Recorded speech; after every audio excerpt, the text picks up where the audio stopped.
Good morning, everyone. Welcome to teaching learning session of sociology. Today, I will discuss another case of social anthropology, that is stratagems and spoils, a social anthropology of politics by F.J. Belly. This is one of the important cases. This is a book written by F.J. Belly, and it is a very important book in field of social anthropology. Why this is important? Because it traces the way in which political institution can be understood.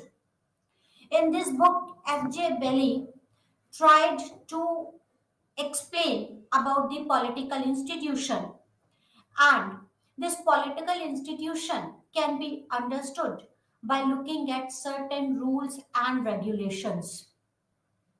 It is very much like a game that one can play, and the rules that are associated with these games. According to F.J. Belly, it is important to understand the political institutions, and it should be understood in the form of a game. In game, there are certain rules and regulation which the player has to follow. Then again, in the political institutions, there should be certain rules and the regulations which these political institutions should follow. This work is rooted in positivist ideology that rests on the two central assumptions, namely that the world has a discoverable order and that the knowledge pertaining to that order has been made of segments and that have already gone experimentation and whose validity has been determined. The idea is that the social behavior can be observed, the regularities within it observed, and rational connection between the two can be drawn. So, according to the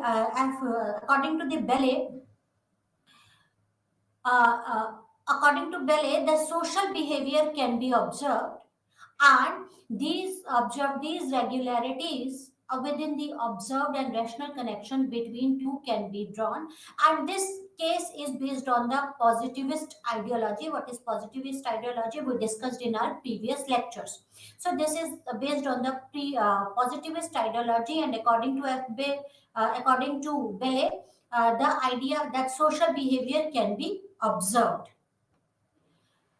Understanding political system as a game, because in this case, Pele said that we should understood this political institutions or political system as a game. As in a game, there are certain rules and regulation.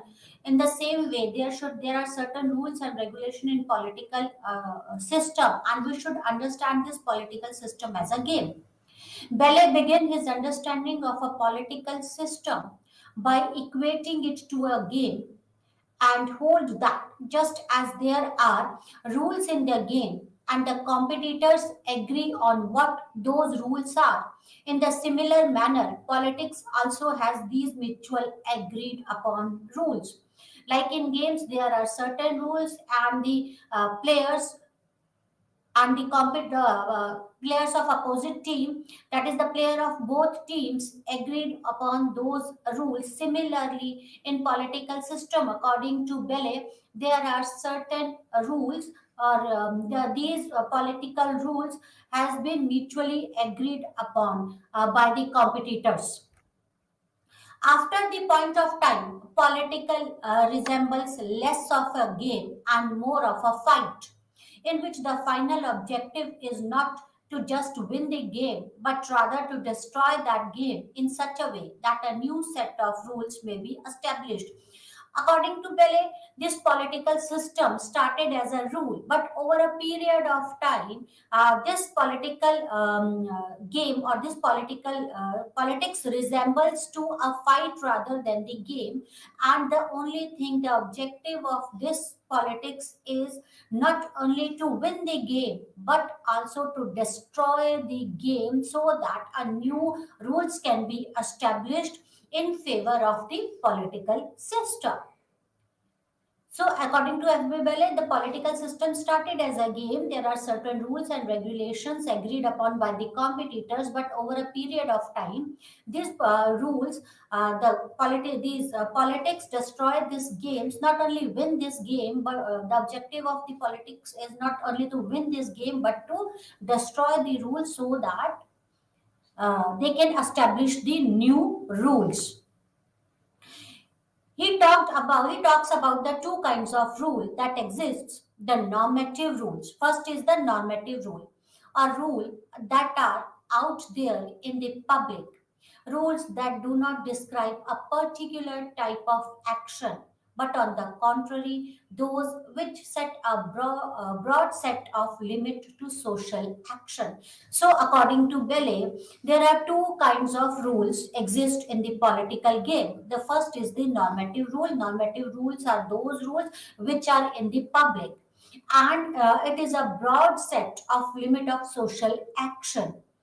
It means that there is ample choices with the individual about what course of action they might take. The other kind of rule mentioned are the pragmatic rules, or rules that are related to the private wisdom.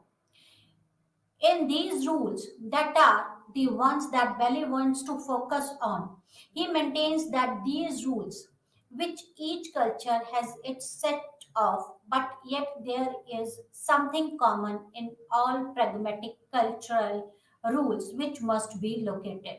So, according to Bellet, there are two types of the rule. There are two types of the rule. The first rule is the normative rule, which are open to the public, and in this rule, the people have choices, ample choices, that individual have ample choices, and ample choices about what course of action might be taken. And next is the pragmatic rule, and FP Belly is more interested in pragmatic types of the rules, and this pragmatic rule is of private wisdom, right?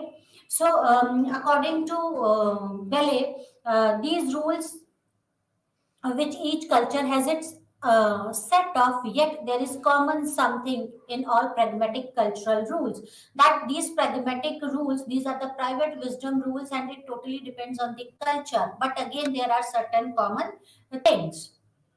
The political structure cannot be studied in vacuum, but rather need to be understood in terms of their cultural and natural environment. See, politics is for the society, so it cannot be studied in the vacuum. If you want to study about the politics, so it is very important to understand the culture of that society as well as the natural environment. Then only you can study the politics according to Belay. The political structure is able to survive only if it either modifies itself to suit the environment, or else modifies the environment to suit itself, because politics exists within the society, and it is important that for political structure to survive, either it modifies itself according to the environment, or modifies the environment according to the politics, right? According to the, or modifies the environment according to politics. In the absence of either of these two cases, a political structure is sure to perish. Either environment should modify according to politics, or politics should modify according to environment. In absence of both of these conditions, it is difficult for political structure to survive. Definitely, the political structure is going to be perish. In trying to understand this interaction, not all parts of the environment have to taken into consideration. Only a few have been taken into consideration. And environment affects the political system. The system also has its rules in place so as to shield it from the excessive demands of the environment. See, environments impacts the political system, but in political system there are certain shields, and these shields protects the political system from the excessive demands of the environment. The work adaptly deals with the notion of how the political changes itself as well as the environment through a process called maintenance, which is also stood as equilibrium. So, because environment and politics both are important for each other, it is very important to maintain the equilibrium between the environment and the politics. So, environment as well as politics has to be changed according to the needs of each other to maintain the equilibrium of the society. Defining a political structure. What is a political structure? A political structure for a belly can be understood as a combination of rules which make up a structure. The rules broadly deal with the five concepts. According to Belle, what is political structure? It is a combination of rules. And these combinations of a rule makes a structure, and these rules are of five types, right? Can we deal with the five concepts, not the five type, but these rules deals with five concepts. The first is defining what the price, the end result is, as well as the action that makes one worthy of the prize. The prize is culturally defined and is comparable to something like power or honor in everyday setting. So the first concept is what is the prize and what is the end result.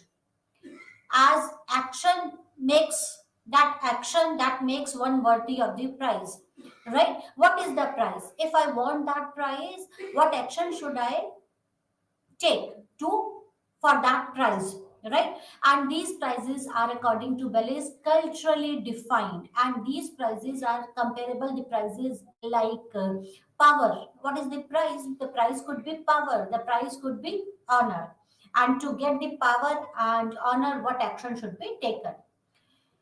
It must be something that is scarce and not easily achievable and is valuable. So price should be valuable. It should be something achievable, right? And these values creates as well. These values creates as well as regularizes the competitions that takes place. It totally depends on the price. The level of competition depends on the price. These values are also symbolically and culturally defined, and they need to be repeated for themselves to kept alive. So first concept is the price. If the price is important, or if price is scarce and is not easily achievable, price could be power, price could be honor, and these prices are culturally determined. So the rules, the concept of the power structure is, for the first concept is the price, and second concept is defining who is qualified to participate in the bid to win the prize. Who can participate in that competition to win that prize? The political structure recognizes at least three groups from within which the people are eligible to for a political structure. The first is the political community, which marks the broadest boundary of the political structure. Beyond this structure, the rules no longer apply, and it helps to distinguish the insider from the rest. So who can participate for this, who are qualified, or who can participate for this political this for this prize depends on the basically it depends on mm, um, it is basically there are three groups on which there are three groups which participate in the bid of this prize. And the first one is the political community, right? Political community is what it is the broadest boundary of the political structure, right? Who are in this boundary, or who are in this boundary can apply, and those who are beyond this boundary, right, can, the rules are no longer applied to those who are beyond the boundaries of the political communities, right? That also the first group is the political community. The second group is within this political boundaries, right? Within this political community, there is a group of political elite, which is a part of a these political elites are the part of the political community, and it is from this pool that people can be chosen, that can compete with one another for a certain powers and privileges. There is a political community. This is the broadest boundary. Who will participate in that? Who could be compete with each other for that prize, right? Within that political community, there are political elite.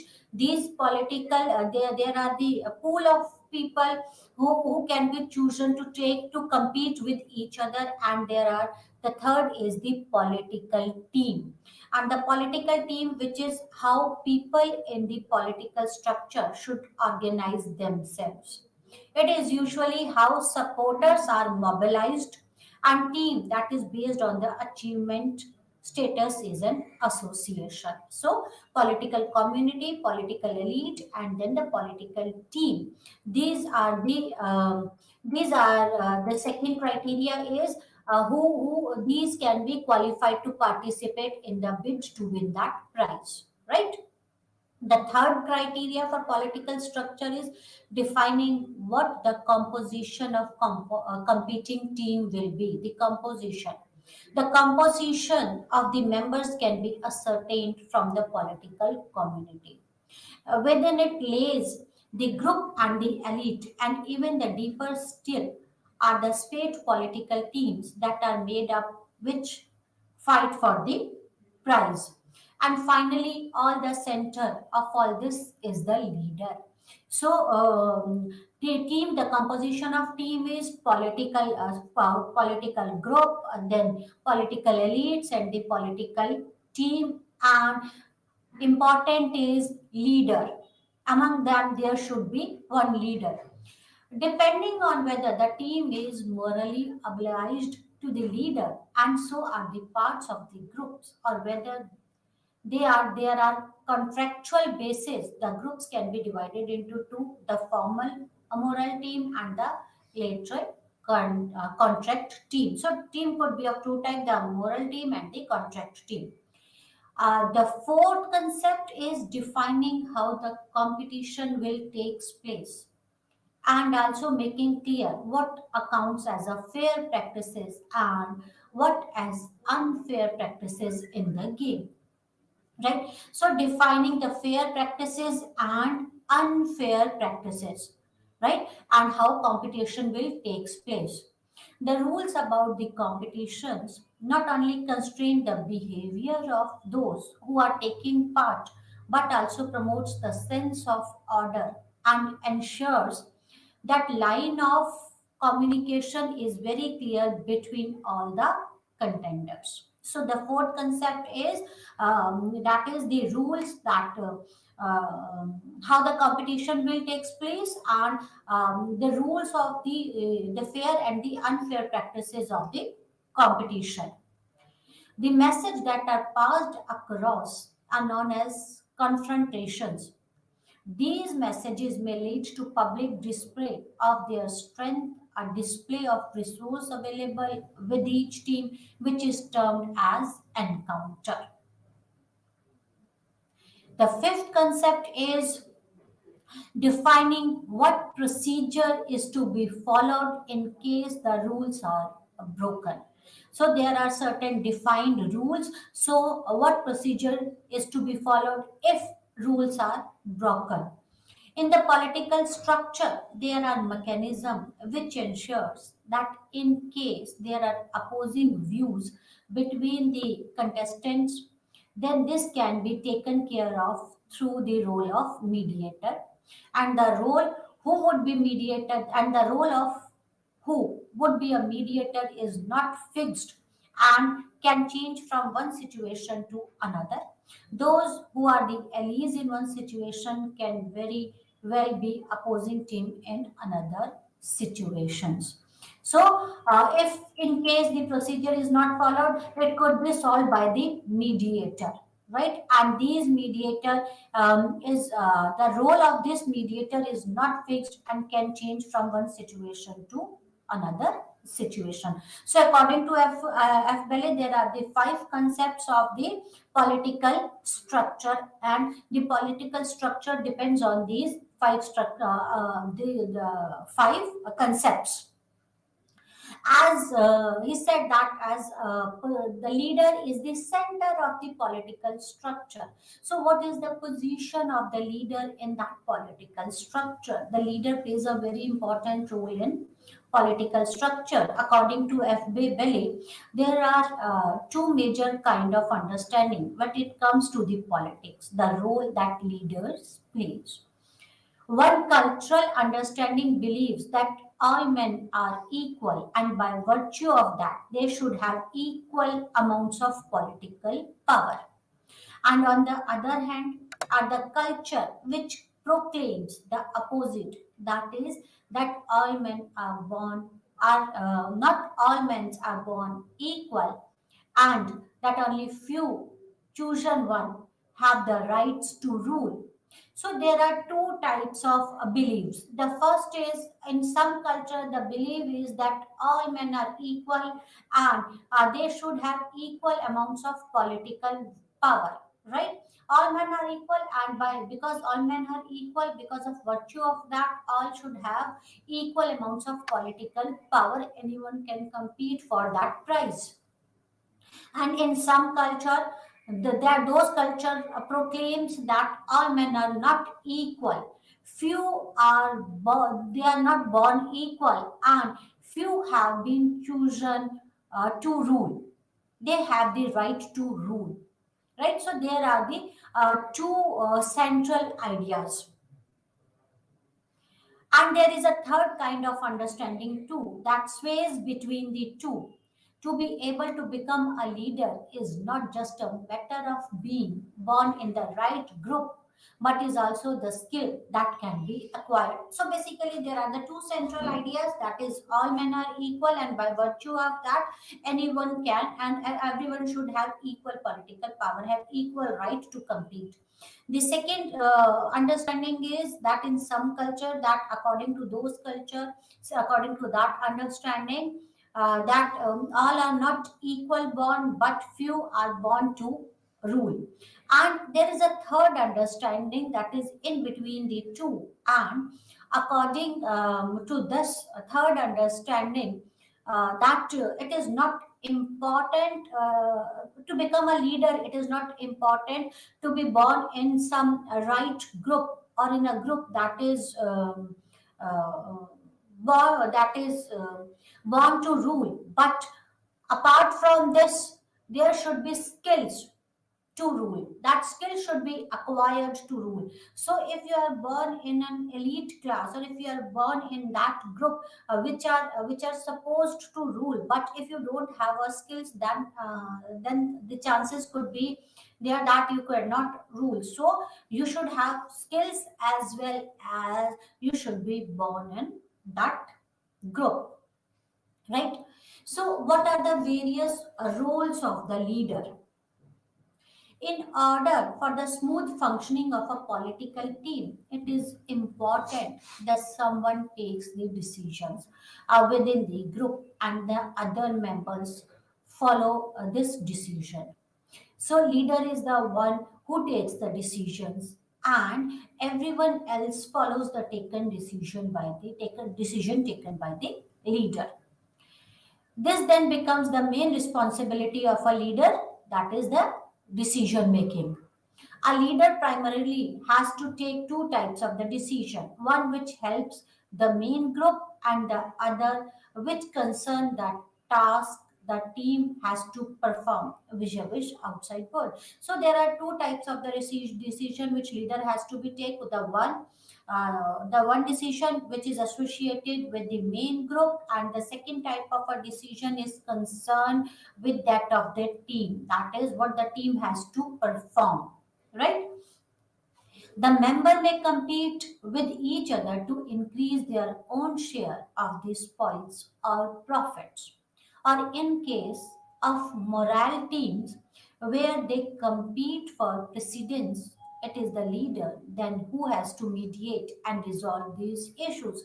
See, as we told that there are political community, within that political community there are political elites and there is a political team, and political team was of two types, that is the moral team and the another team was the contract team. So at times the members of the teams compete with each other so as to increase their own share or to increase their own profit, right?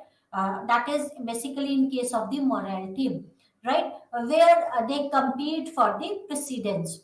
So it is the leader, because leader is the one who takes the decision. Leader has to mediate between the groups or between the team, and should resolve these issues, right? Otherwise, if the team members will compete with each other, it will create a problem for the political community or for that leader. While taking these decisions, leader needs to make sure that they balance the three kind of action that occurs in the group. The first, a decision that most agreed on, that is the consensual decisions. So leader has to take the three types of the decisions. The consensual decision, the consensual decisions are those decisions that most agree on, that the most of the team members agree on this certain decision. So it is very important that for a leader to take to balance the three kinds of the action. The first is the consensual decision.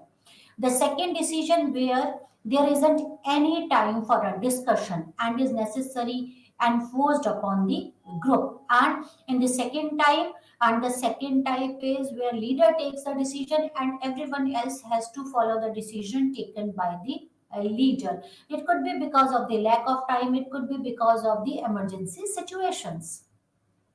And finally, the decision that is so consensual that it is not taken by anyone in particular and is agreed on by all, right? So there are three kinds of the decision, right? Which leader should take care of. The consensual decision, there are certain types of the decision which the consensual decisions are those types of the decision with which all agreed upon. The third is the decisions that the leader takes the decision without consulting anyone, and everyone else follows the decision taken by the other. And the third type of decision is a consensual, so consensual type of a decision that is not taken by anyone in particular. You cannot say this decision has been taken by so and so. That is not taken by the by anyone particularly, but everyone agreed on that decision. So that is the third type of the decisions. So FB Bele defines certain characteristics of a strong leader in this case. What are those characteristics of a strong leader? The major difference that exists between a strong leader and a weak leader is that a strong leader commands while the weak leader asks for the consent. So, according to the FB Bele, the strong leader commands while the weak leader asks for the consent. That is according to the FB Bele in this case. A strong and a good leader also understands that the contract group, the followers have to be always treated as individual and not as a group. There were two types of the group, that is the moral group and the contractual group.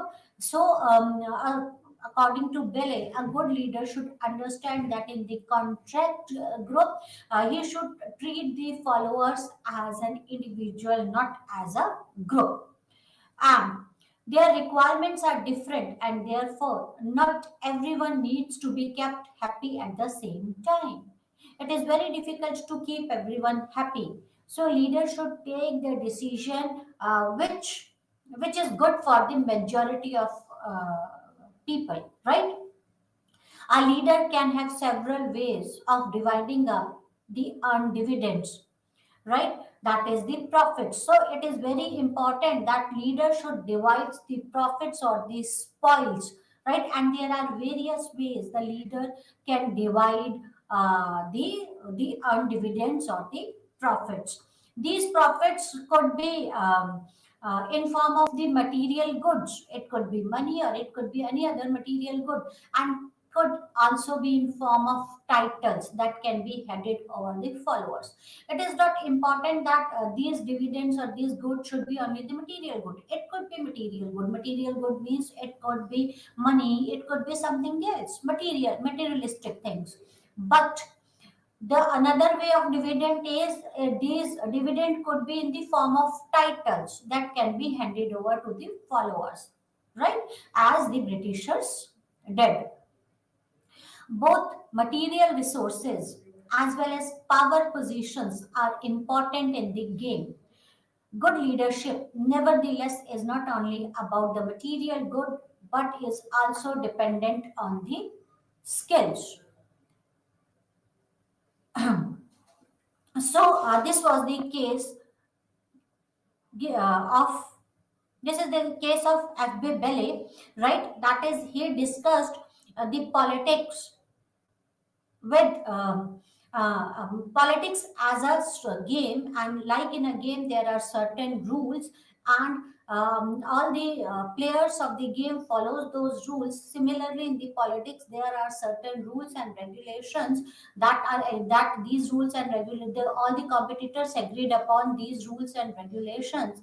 But over a period of time, according to F.B. Belle, over a period of time, this political system or the politics, rather than following the rules, the main objective of this politics is to win the game, not only to win the game, but to destroy the game so that they can establish new rules, right? And he discussed the political structure in detail, right? Political structure, like according to him, this political structure actually depends on the five concepts, and he discussed the FB Belle discussed these five concepts in detail. And according to FB Belle, the political structure includes the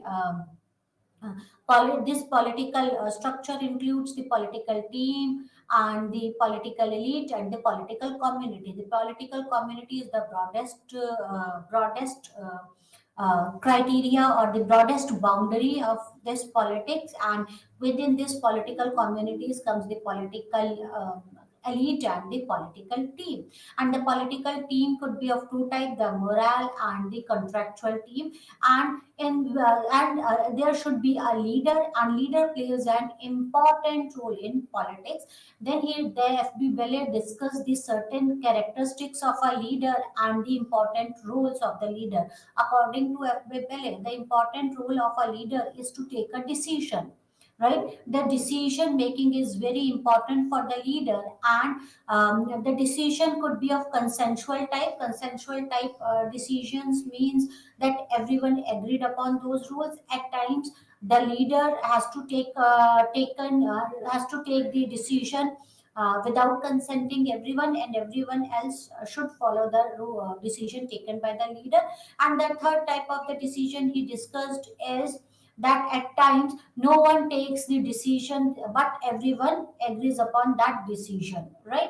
So these are the roles of the, according to Belle, this decision making is an important role that leader has to play, and there are the certain he discussed then the certain characteristics of the leader. Now we'll discuss another case, that is the street corner society case. This street corner society case is given by William Forte White, WF White case, right?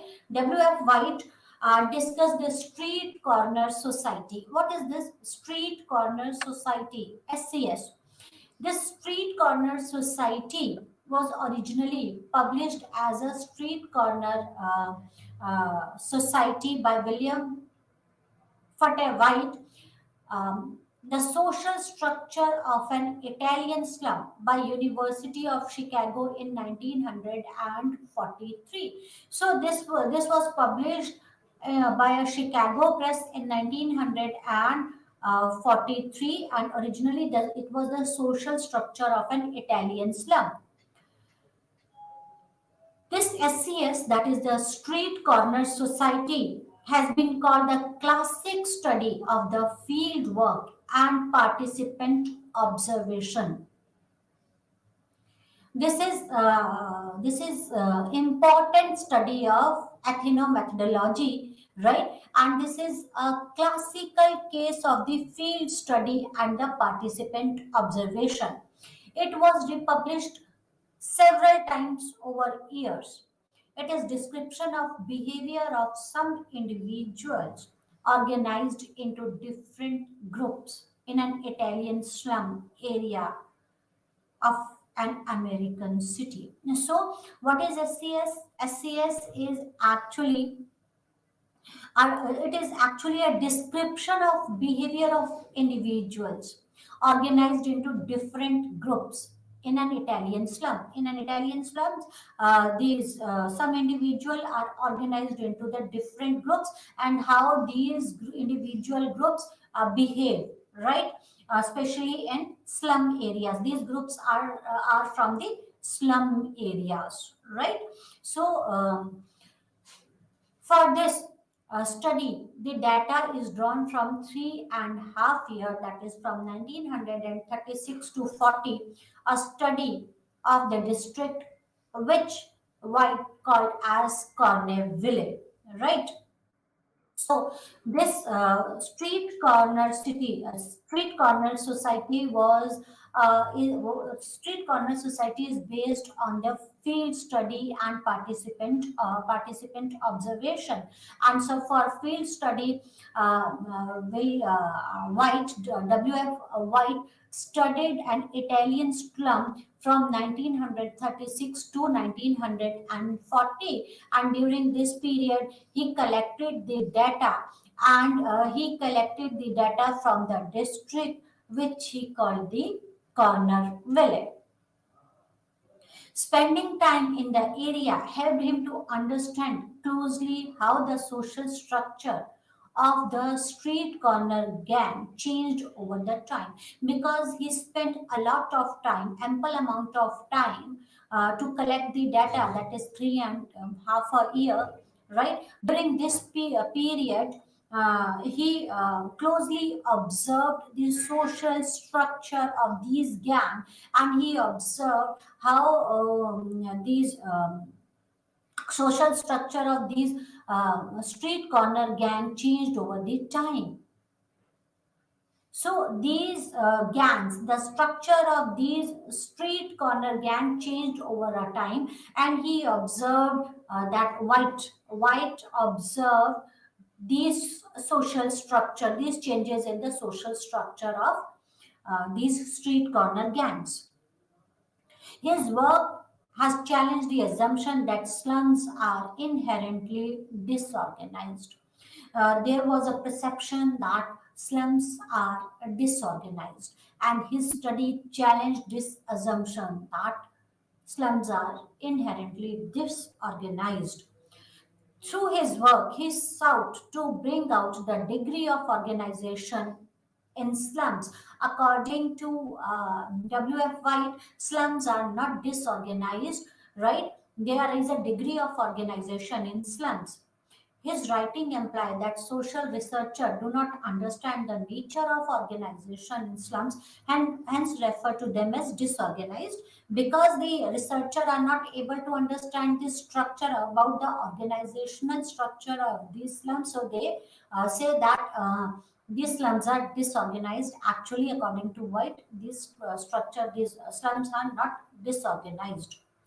According to the Street Corner Society, the character of slum social organization cannot be understood until more sociologists shift their emphasis from social disorganization in order to investigate the process of social reorganization rather than reorganization.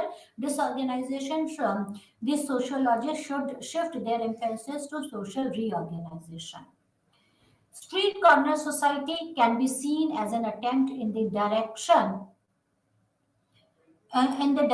that is from disorganization to reorganization. SCS is a study about social interaction, networking, and everyday life among the young Italian American men in Boston North End, Corner Village during the later part of Great Depression.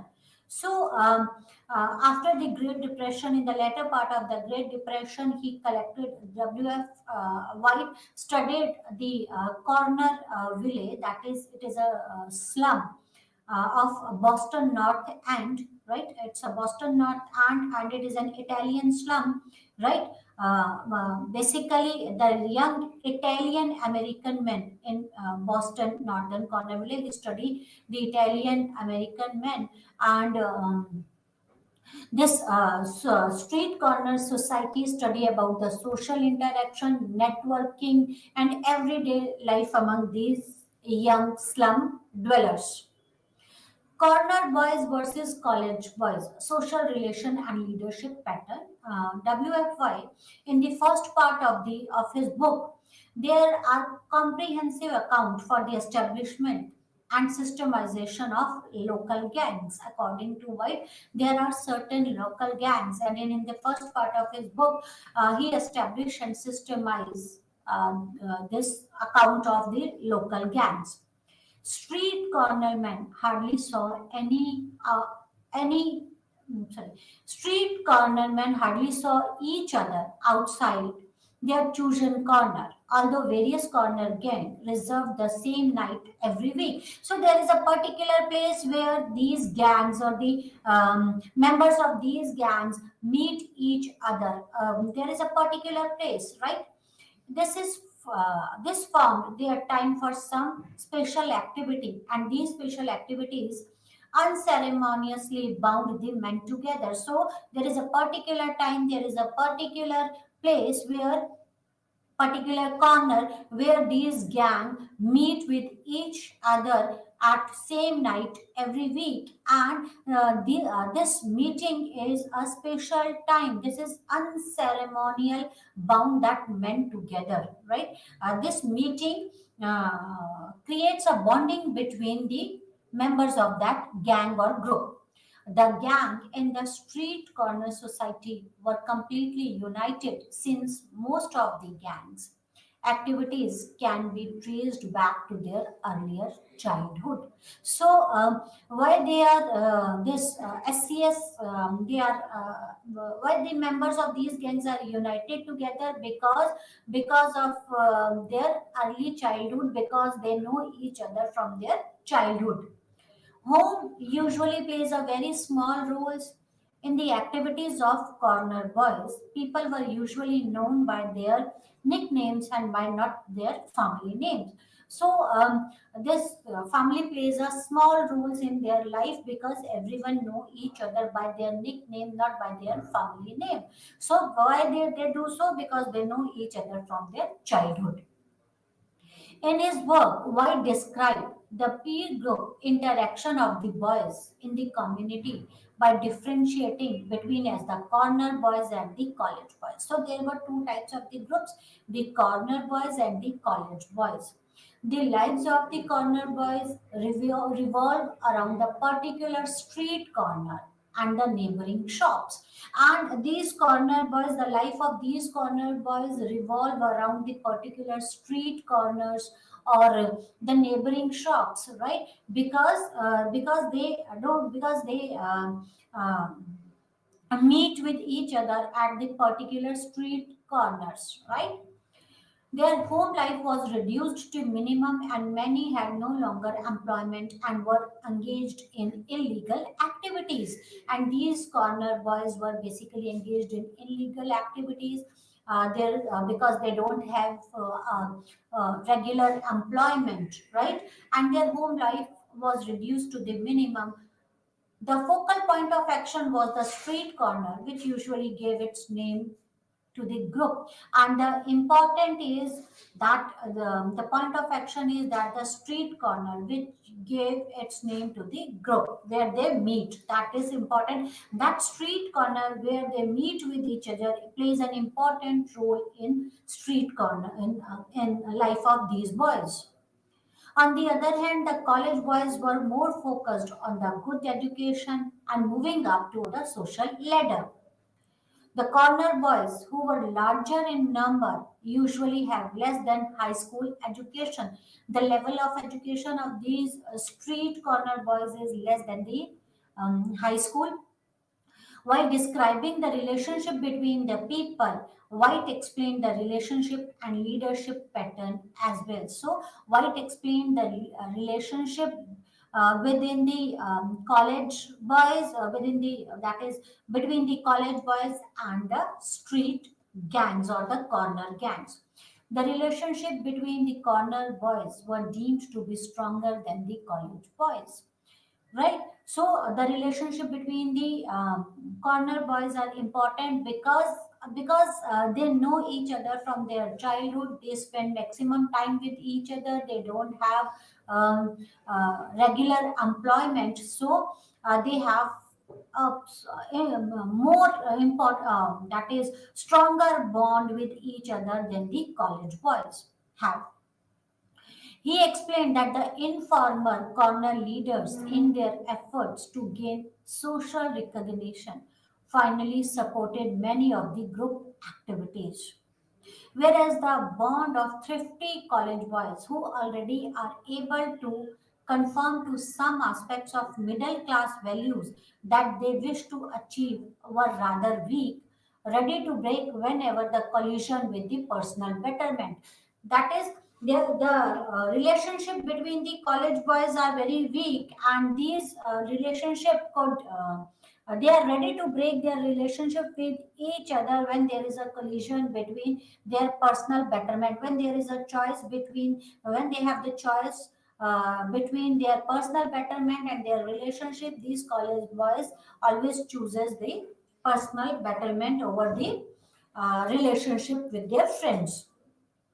While for the corner boys, relationship is important, right? For corner boys, the most important criteria in relationship to each other is loyalty and the way one act in personal relations, right? So loyalty is very important. Relationships plays an important role in life of the corner boys. The social aggressive college boy judges a man according to his capacity to advance. By observing the group interaction, White was able to learn about the street gangs' informal leadership pattern. So there was an informal leader of of these street corner gangs, and White studied about this informal gang leader. He gave example related to how two or three groups merged into a larger unit when the leader arrived. When the leader said what he thought the gang should do, and the others followed. So, among these gangs, there is a leader, and these gang merged into one gang when the leader arrived, and everyone else follows the leader, right? Racketeering, politics, and social structure. He studied about the racketeering, about the politics and the social structure of these slums. In street corner society, White described the social building and needs of Corner Village in addition to Corner Boys. He described the life of the Corner Boys in SCS. Apart from this, White describes the social buildings and the deeds of Corner Village. In the part 2 of his book, Racketers and Politician, he brings out the relationship between the corner boys, racketers, and the politicians. So, in the part 1, he described the life of the corner boys. In part 2 of the books, That is for the part two of the book was on the racketers and the politician, and in this part he described the relationship between the corner boys, the racketers, and the politician. He describes how each of them is useful to one another and how different relationship develop, right? The second part on the racketeer and politician describes the working of minor gears and believe on the political machine, numbers, racket, banao, that is the celebration, parties, etc., as well as the connection and interconnection that reaches high in the states and the nation. In this part of the book, he described the relationship between the street gang, between the racketers and the politicians, how they help each other to achieve their targets, right? What is the interconnection between, he described the interconnection between the street corner gang, between the racketers and the politicians. In his book he confirms that in 1930s the racketers were almost the only men seen on the street.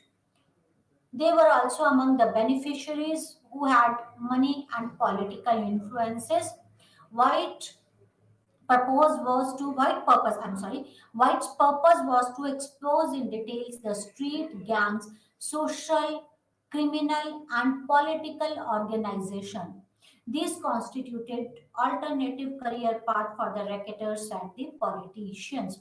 So, according to White, in 1930s, that the racketers were almost the only men seen on the streets. So, the streets were taken over by the racketers, and these racketers were among the beneficiaries.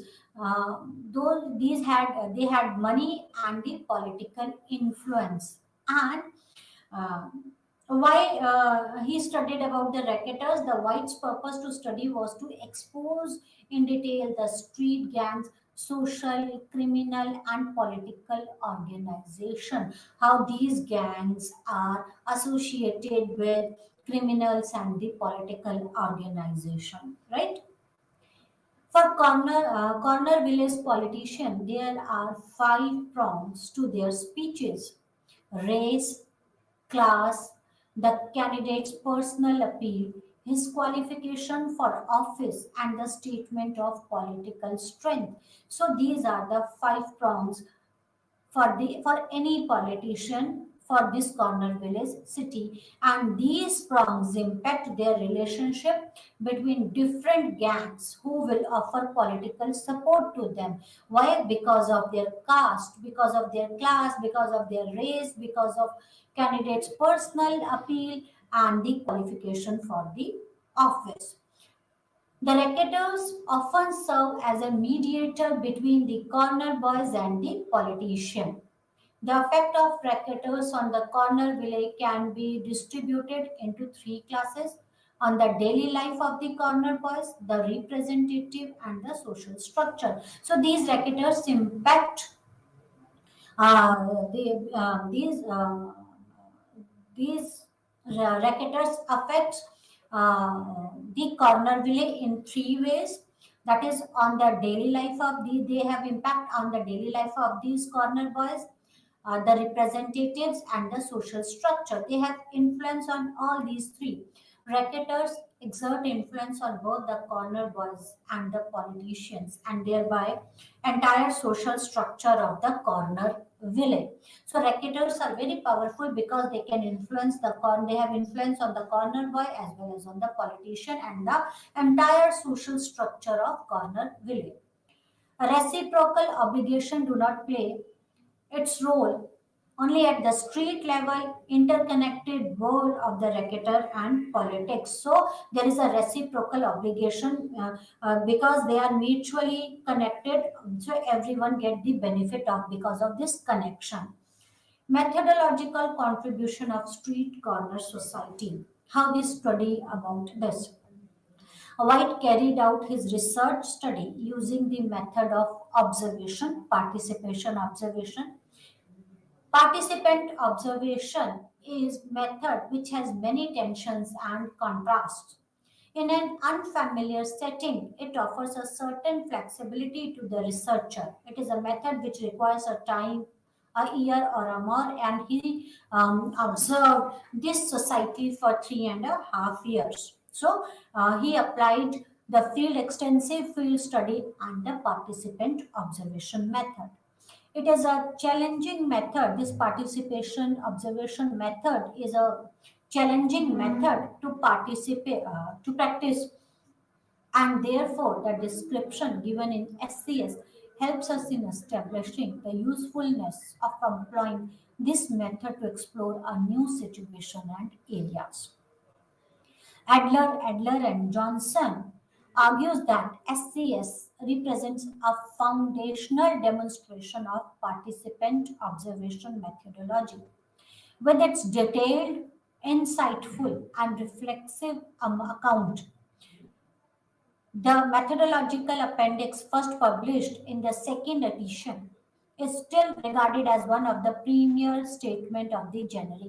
So the method adopted by W.F. White is very important method, and he described this method in the second edition of his books as an appendix. So he described how he implemented this participant observation method, and this is regarded as a premier statement of genre. SCS stands as an enduring work in the small group literature, offering a rich analysis of social structure of dynamics of corner village group and their influence on individual members. So it is one of the important cases. For researchers, white work is extremely important as it offers many insight about doing ethnography and participant observation. This is the classical case of ethnography and participant observation. The appendix brings about out the process of ethnography in detailed manner, the process of entering the field, the problems he faced while doing so, the challenges of collecting data and living with it before being able to produce some coherent text around it. He talked about being immersed in the mass of confusing data and attempting to organize that data. He described the anxiety and the challenges faced by the researcher in the various stages, from initial contact to the middle stages of the research, and also when the research is ending. So he described the method of ethnography and participant observation in details, how to collect data. He described about the anxiety of the researcher, right? Selection of what to research was another area of concern. White wanted to conduct a holistic study of Cornwall with special focus on slums, but he realized that this was impossible task and there was a need of some structure. So what to study, when to study, how to take the data, which data is important, right? How to observe the things. So he described each and everything in detail in the second edition of his book as an appendix. He highlighted the importance of selection of material as everything cannot be covered, cannot be comprehensive. He revised his original plan and confined his study to the street gangs, social, criminal, and political organization in the city district. In ethnographic work or observational work, the above insight is imperative to remember as we are confronted by the huge amount of data, which all appears relevant, but again, it depends which data should be presented and which the researcher should discard, right? And other challenge related to participant observation is that those of becoming over involved in the lives of gang member and identifying with them, establishing boundaries while trying to maintain a relationship, problems of the researcher, changing the behavior of group are brought out. So it is very important to observe them, but should not be emotionally involved with them, right? It should be observed unbiasedly, not researchers should not be biased. That's all for today. Thank you very much. Namaskar.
Good morning. I am Dr. Krishna, academic counsellor in sociology. ఈరోజు మనము BSY 148 అనే బుక్లో నుంచి social stratification అనే బుక్లో నుంచి unit number 8 race and ethnicity అంటే తెలుగులో జాతి మరియు జాతి అనే లెసన్ గురించి చెప్పుకుంటాం అనమాట. ఈ యూనిట్ జాతి మరియు జాతి అనే ఆలోచనలు చర్చిస్తూ ఉంటుంది అనమాట. ప్రస్తుత కాలంలో కొన్ని సమాజాలలో దృగ్విషయాలను వివరించడానికి ఈ భావన మనము తరచూ వాడుకుంటున్నాం. అంటే జాతి అంటే ఏంటి, దాని ప్రకార్యాలు ఎలా ఉంటాయి, జాతి లక్షణాలు ఏ విధంగా ఉంటాయి అనేది మనము ఈ లెసన్లో తెలుసుకుంటాం అనమాట. ఈ జాతి అనే దాన్ని మనము ఇంగ్లీష్లో రేస్ అని అంటూ ఉంటాం అనమాట. వాడుక భాషలో సజాతీయమైన సాదృశ్యకమైన భౌతిక లక్షణాలతో ఒక ప్రత్యేకతతో భిన్నమైన గుర్తింపు కలిగిన ఒక జన సమూహాన్ని మనము జాతి అనుకుంటూ ఉంటాం అనమాట. మరి ఇంకొకసారి చెప్పుకుందామా? వాడుక భాషలో సజాతీయమైన సాదృశ్యకమైన భౌతిక లక్షణాలతో ఒక ప్రత్యేకమైన భిన్నమైన గుర్తింపుతో కలిగిన ఒక సమూహాన్ని, జన సమూహాన్ని మనము జాతి అని చెప్పుకుంటూ ఉంటాం. ఈ సమూహము దానికదే ఒక విశిష్టమైన స్వయం ప్రతిపత్తిని, ఈ యొక్క ఐడెంటిటీని ఆపాదించుకుంటూ ముందుకు సాగుతూ ఉంటుంది అనేది మనం గుర్తుంచుకోవాల్సిన విషయం. అయితే ఈ భావన శాస్త్రీయపరమైన ధృవీకరణ అనేది ఏమి లేదు. శాస్త్రీయపరంగా మనము ఈ లక్షణమే ఒక జాతిని గుర్తిస్తుందనే దృక్పథాన్ని మనము ఏర్పరచుకోలేమన్నమాట. అయితే ఈనాటికి మానవ సమస్తాన్ని వివిధ వర్గాలు విభజించడానికి ఉపయోగపడే భావన జాతిగా వ్యవహరించబడుతూ ఉన్నది అనేది మనము ఇక్కడ తెలుసుకోవాలి. ఒక్కొక్కసారి అంతర్లీనంగాను, ఒక్కొక్కసారి బాహాటకంగాను జాతి వివక్షతను ప్రోత్సహించడానికి కొన్ని జాతులు మానవ విశాఖ కార్యాచరణను పథకం నుంచి వెలివేయటానికి ఈ జాతి వర్గీకరణ సాధనోపాయంగా ఉంటూ ఉన్నదనేది మనం ఇక్కడ తెలుసుకోవాల్సిన విషయం అన్నమాట. సామాజిక వ్యవస్థను వైరుధ్య భావాలు కలిగిన వర్గాలుగా విభజించబడి సహేతుకంగా, సహజంగా అన్న సిద్ధాంతాన్ని వర్ణించడానికి జాతి భావన ఒక సాధనంగా మనకు ఉపయోగపడుతూ ఉంటుంది. అంటే ప్రాచీన కాలం నుంచి ప్రస్తుత కాలం వరకు ఇదే భావన అనేది మనం ఉపయోగిస్తూ ఉన్నాం. జీవ పరిణామ సిద్ధాంతము మరియు భౌతిక మానవ శాస్త్ర పరిశోధకులు ప్రకారము జైవికంగా కానీ జన్యుపరంగా కానీ భిన్న మానవ సమూహాలు, స్వయం ప్రతిపత్తి కలిగిన జాతులు లేవని నిర్ధారించబడిందన్నమాట. మానవ సమూహాలలో నిరంతరము మార్పులకు లోను కావటము మరియు ఒకదానితోనొకటి పరస్పర అనుసంధిక అంటే అనుబంధము కలిగి ఉండటము చారిత్రాత్మకంగా మరియు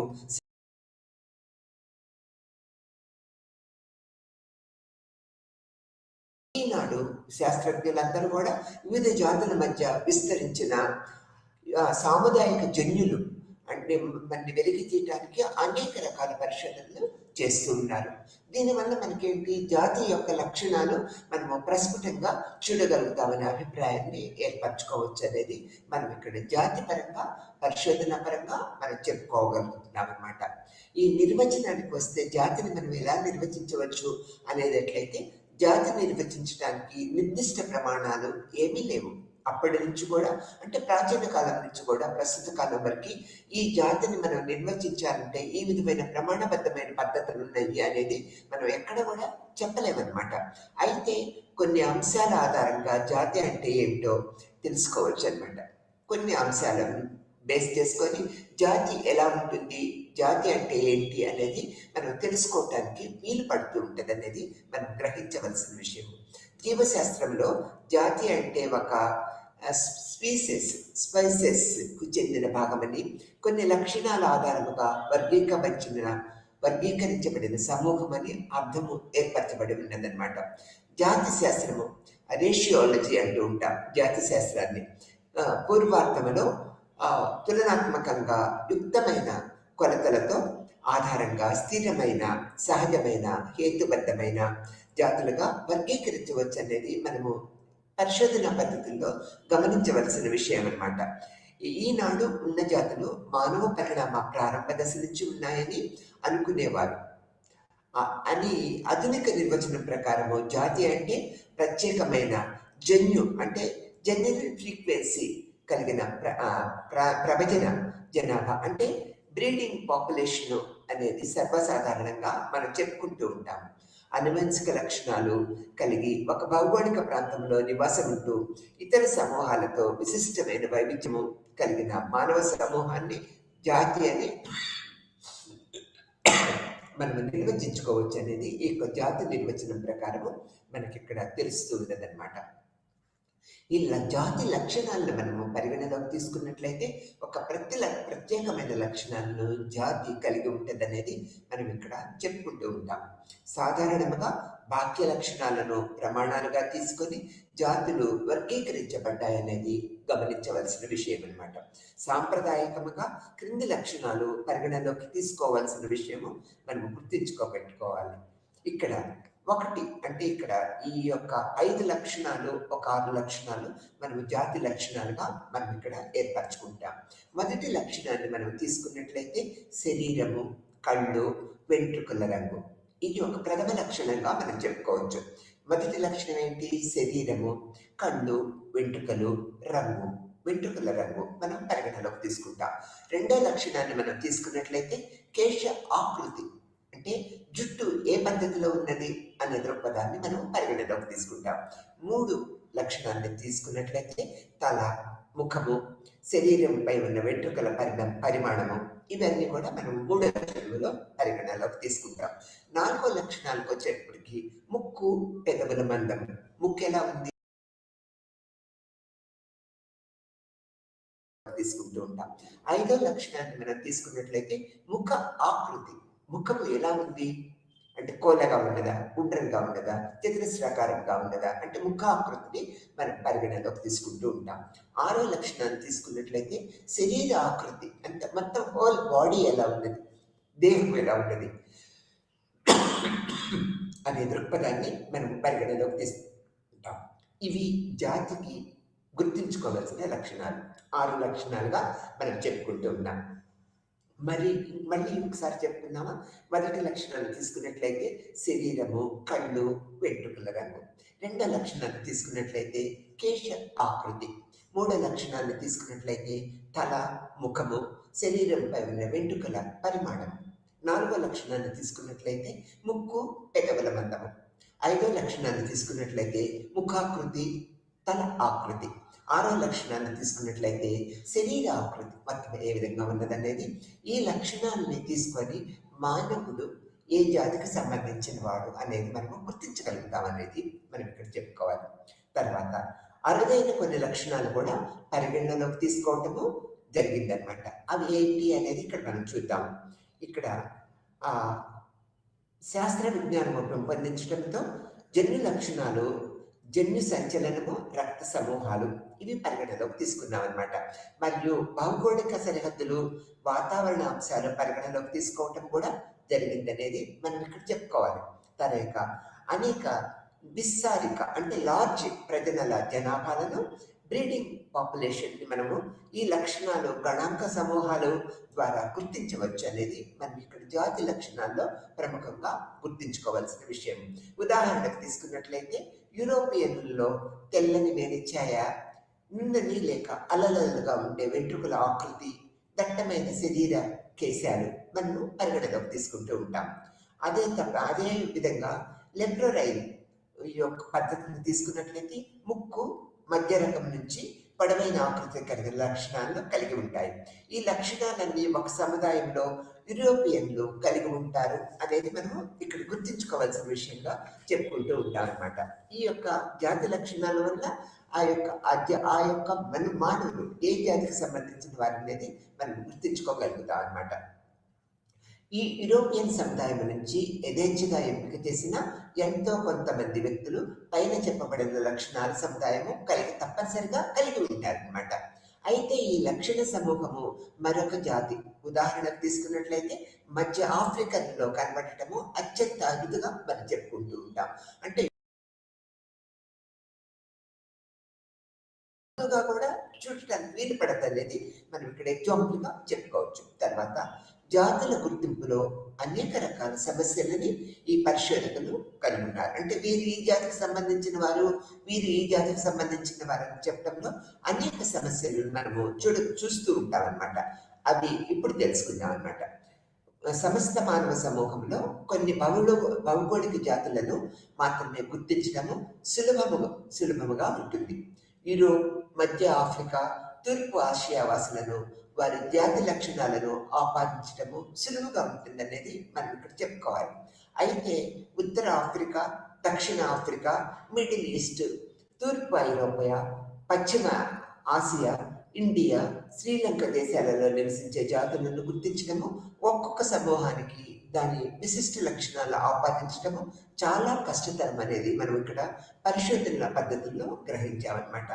జాతులు గుర్తించడంలో కొన్ని లిమిటేషన్స్ ఉన్నాయనేది మనం ఇక్కడ గుర్తించుకోవాల్సిన విషయం. ఇక్కడ ఆ లిమిటేషన్స్ ఏ విధంగా ఉన్నాయో మనం ఇప్పుడు తెలుసుకుందాం అన్నమాట. జాతి అంతర్గత వైవిధ్యము.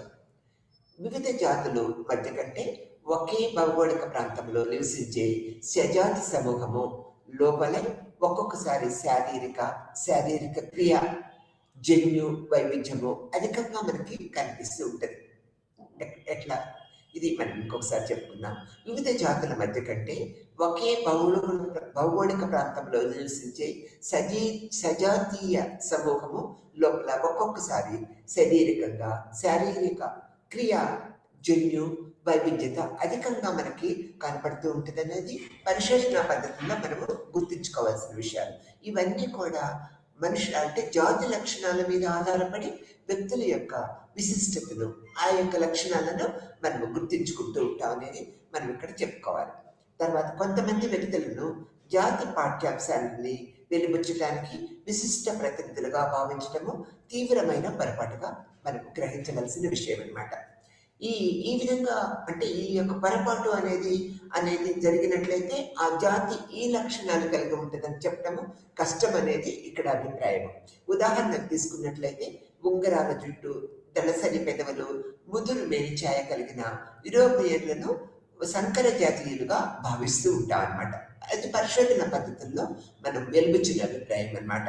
అయితే యూరోపియన్లు పూర్వీకుల బాహ్య లక్షణాలు ఈనాటి యూరోపియన్ల జాతి లక్షణాలను కలిగి ఉండేవారని అది మనం చెప్పలేమన్నమాట. ఎందుకనంటే అంతేకాక యూరోపియన్లు పూర్వీకుల సంక్రమణ చెందని ఇతర జాతులతో సంపర్కం లేని జాతిగా మనం నిర్ధారించలేము. అంటే ఇక్కడ జాతిలో ఎటువంటి సంపర్కము లేదు అనేది మనం నిర్ధారించడానికి వీలు లేదనమాట.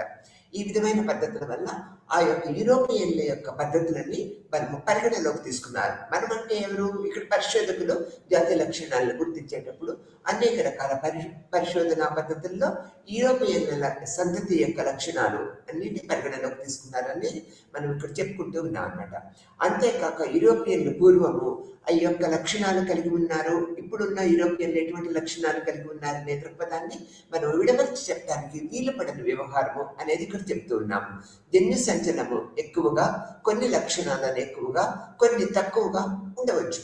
అది ఆ యొక్క కాలమాన పరిస్థితుల మీద ఆధారపడి ఉంటుంది అనేది మనం ఇక్కడ గుర్తుంచుకోవాల్సిన విషయం. అయితే ఆధునిక జన్యు శాస్త్రం ప్రకారము పెద్ద జన సమూహాలలో సంక్లిష్ట లక్షణాలు, ఒకే రకమైన జన్యు రూపాలు ఉండటము జరుగుతూ ఉంటుంది అనేది మనకు ప్రస్తుత పరిస్థితుల్లో తెలుస్తూ ఉన్నదన్నమాట. కనుక ప్రాతినిధ్య లక్షణాలను, వ్యతిరేక లక్షణాలు ఒకే జాతి సభ్యుల్లో ఉండటము అరుదు కాదు అనేది కూడా మనం ఇక్కడ గ్రహించవలసిన విషయం అన్నమాట. ఉదాహరణకు తీసుకున్నట్లయితే 4.5 అడుగుల పొడవైన పిగ్మీలు, 7 అడుగుల పొడవైన ఈ వాతుసి, వీళ్ళకు ఇద్దరు ఆఫ్రికన్లే. వీళ్ళిద్దరు కూడా ఆఫ్రికన్లే. ఒకళ్ళు 4.5 అడుగులు ఉన్నారు, ఒకళ్ళు 7 అడుగులు ఉన్నారు. అంటే ఇక్కడ జన్యుపరంగా అందరికీ ఒకే రకమైన సామాజిక లక్షణాలు అంటే జన్యు లక్షణాలు వస్తాయనేది మనము ఎగ్జాంపుల్గా చెప్పుకోవచ్చు. అంటే అదే ఆఫ్రికన్లు ఒక ప్రాంతంలో 4.5 అడుగులు ఉన్నారు, ఒక ప్రాంతంలో 7 అడుగులు కూడా ఉన్నాడు అనేది మనకి ఇక్కడ ఉదాహరణగా తెలుస్తున్నది. ఇక్కడ కాకసాయిడ్ లక్షణాలు, మంగోలాయిడ్ లక్షణాలు మనం ఇక్కడ చూడగలుగుతున్నాం అనేది గుర్తుంచుకోవాల్సిన విషయము. ఈ విధమైన జాతి అంతర్గత వైవిధ్యము ఉన్నందున భౌతిక మానవ శాస్త్రజ్ఞులు పెద్ద సమూహాలను ఉపజాతులుగా వర్గీకరిస్తూ ఉన్నారన్నమాట. ఉదాహరణకు తీసుకున్నట్లయితే యూరోపియన్లు యొక్క బాల్టిక్ మరియు ఆల్ఫైన్, డైనోరిక్, మెడిటేరియన్లుగా విభజించడం జరిగింది. ఈ యొక్క వీళ్ళని అంటే ఉదాహరణ యూరోపియన్లను 4 పద్ధతులుగా విభజించడం జరిగింది ఈ జాతులని. ఈ ఉపజాతుల్లో కూడా అనేక లక్షణాలలో విస్తృతమైన వైవిధ్యము కనిపిస్తుంది. అంటే యూరోపియన్లని 4 జాతులుగా మనం నిర్ధారించినప్పటికీ ఒక్కొక్కరిలో ఒక్కొక్క రకమైన ప్రాతినిధ్యం అంటే రూపలావణ్యాలు డిఫరెంట్గా ఉన్నాయనేది మనం గుర్తించడం జరిగింది అనేది ఇక్కడ చెప్పుకుంటూ ఉన్నాం. భౌతిక జన్యు సంచలనమైన వైవిధ్యము, అనుక్రమము అంటే క్లినికల్ వేరియేషన్స్ ఇక్కడ ఎలా ఉన్నాయి అనేది జాతిపరంగా అనేది కూడా మనం ఇక్కడ పరిగణలోకి తీసుకోవాలి. జాతి వర్గీకరణ నియమాలను ప్రధాన జాతులైన యూరోపియన్, ఆఫ్రికన్, ఆసియన్లను వర్గీకరించడానికి ఉపయోగపడిన మిగతా ప్రాంతంలో నివసించే లక్షలాది జనసమూహము వర్గీకరణకు అంతగా ఇవి ఉపయోగపడవన్నమాట. ఉత్తర Africa, India, Sri Lanka, Indonesia, New Guinea, Micronesia, Polynesia, Australia, ఉత్తర దక్షిణ అమెరికాల్లో నివసించే ప్రజలను ప్రధాన జాతుల్లో వర్గీకరించలేమన్నమాట మనం. ఎందుకని అంటే మనకు పైన లక్షణాలు మనం పరిగణలోకి తీసుకుంటున్నాం అనేది గుర్తుంచుకోవాల్సిన విషయం అనమాట. ఈ 3 ప్రధాన జాతుల్లో ఎదురు చూడని లక్షణ సముదాయాలు మిగిలిన మానవ సమూహాల్లో కనపడినాయి. అంటే మనం ప్రస్ఫుటంగా మిగిలిన జాతుల్లో మనకి కనపడుతూ ఉన్నాయి. ఉదాహరణకు తీసుకున్నట్లయితే నున్నని ముక్కు, పెదవులు, నొక్కుల జుట్టు, నల్లని నేరిఛాయ లేక ముదురు గోధుమ రంగు కలిగిన లక్షణాలు ప్రజలు ఉత్తర ఆఫ్రికాలో నివాసం ఉన్నారనేది మనకు పరిశోధన పద్ధతుల్లో తెలుస్తూ ఉన్నదనేది మనం ఇక్కడ గుర్తుంచుకోవాల్సిన విషయం. ఇక్కడ ఇక్కడ లేత గోధుమ వర్గము నుంచి ముదురు గోధుమ వర్గము కలిగిన మేనిఛాయ, మున్ని వంటి జుట్టు కలిగిన బుష్మన్ ఆఫ్రికాలో ఉన్నారనేది మనము పరిశోధన పద్ధతుల్లో జాతి లక్షణాలను గుర్తించామనేది చెప్పుకోదగ్గ విషయం. మధ్య ఆసియాలోని సమతల పచ్చిక మైదానంలో నివసించే ప్రజలు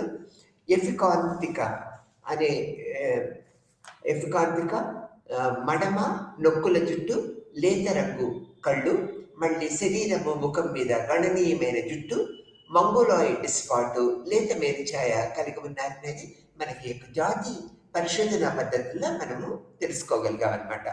ఆసక్తికరంగా ఉత్తర జపాన్లో నివాసం ఉండే ఇక్కడ ఐను అత్యక ప్రజలు లేత మేనిఛాయ, స్పష్టమైన కనుబొమ్మలు, అతి దట్టమైన శరీర కేశాలు కలిగి ఉన్నారనేది మనకి జాతిపరమైన లక్షణాల్లో గుర్తించగలిగామనేది మనం ఇక్కడ చెప్పుకుంటున్నాము.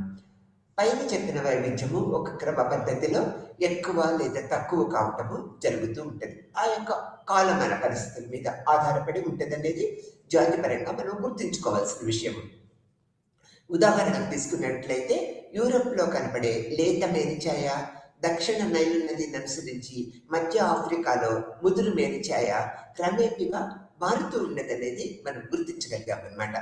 ఇక్కడ ఈ మధ్యలో మేని రంగు ఛాయలో ఇతర ఏ విశిష్టమైన మేనిఛాయ కనపడదనమాట. ఎఫికాన్ తక్ ముడత జన్యు పశ్చిమ ఆసియా ప్రాంతాల్లో అరుదుగా ఉండి తూర్పు ఆసియాల్లో అధికంగా అవుతూ ఉండదనేది కూడా మనము జాతి పరిశోధన పద్ధతుల్లో గుర్తించగలిగామన్నమాట. అట్లానే నొక్కుల జుట్టు జన్యు సంచలనము తూర్పు ఆసియాలో అరుదుగా ఉండి యూరోప్లో ఎక్కువగా ఉంటుందనేది కూడా ఈ జాతి వైవిధ్యము వల్ల మనం గుర్తించగలిగామనేది మనం చెప్పుకోవచ్చు అన్నమాట. భౌగోళిక జన్యు సంచలన వైవిధ్యము అనుక్రమము జరగటానికి 3 రకాలైన అవకాశాలు శాస్త్రజ్ఞులు ఊహించగలిగారు. అవి ఏంటో మనం ఇప్పుడు తెలుసుకుందాం. మొదటిది మనం తీసుకున్నట్లయితే జన్యు సంచలన అనుక్రమణ ప్రాంత ప్రజలు యూరోపియన్లు, ఆఫ్రికన్లు, ఆసియన్ల మధ్య పరస్పర సంక్రమం వల్ల జనించే ఉండే అవకాశం ఉన్నదనేది మనము మొదటిదారిగా గుర్తుంచుకోగలిగాము. రెండవది మనం తీసుకున్న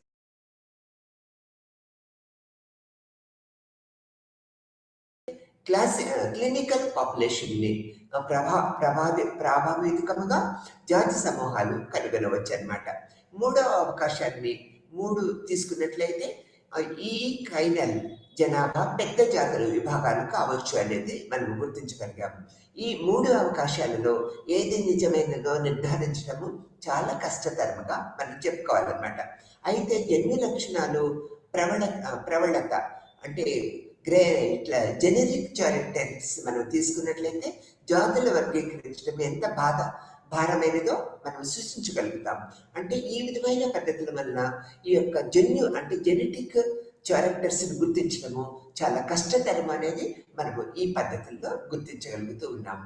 ఇక్కడ మనము మూడో పద్ధతి తీసుకున్నట్లయితే అనువర్తన జన్యు సంచనాలు అనేది మనం తీసుకున్నట్లయితే నాన్ కన్ఫార్మింగ్ జెనెటిక్ ఫ్రీక్వెన్సీస్ మనము పరిగణలోకి తీసుకోవాలి.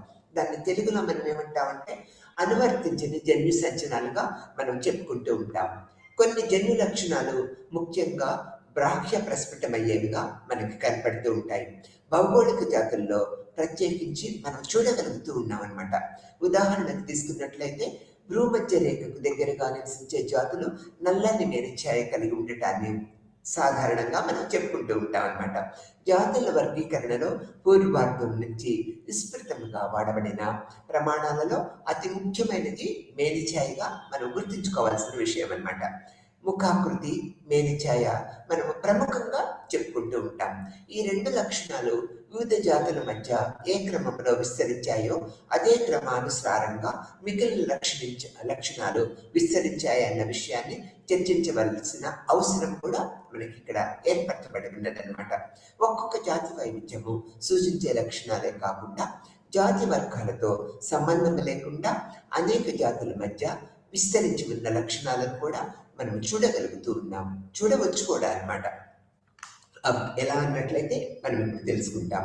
ఇక్కడ వర్ణాధారిత అంటే కలర్ బ్లైండ్నెస్ అనేది మనం తీసుకున్నట్లయితే అనువంశిక అవలక్షణంగా మనం దీన్ని చెప్పుకుంటూ ఉంటాం. ఇది మానవులకు సర్వత్రా పీడించగలదు అనమాట, ఈ కలర్ బ్లైండ్నెస్ అనేది. అయితే ఆఫ్రికన్ల కంటే యూరోపియన్లో ఇది విస్తృతంగా ఉన్నదనేది జన్యు పరిశోధన పరంగా మనం తెలుసుకోగలిగామన్నమాట. కనుక ఈ కలర్ బ్లైండ్నెస్ యూరోపియన్ జాతి విశిష్ట లక్షణమని అనగలమా? అనలేము కదా. ఎందుకంటే వ్యవసాయ పారిశ్రామిక యూరోపియన్లు సమాజంలో ఈ కలర్ బ్లైండ్నెస్ విపరీతమైన పర్యవసాన్ని కలుగు చేయగలుగుతుంది మనం ఇక్కడ భావించాలి.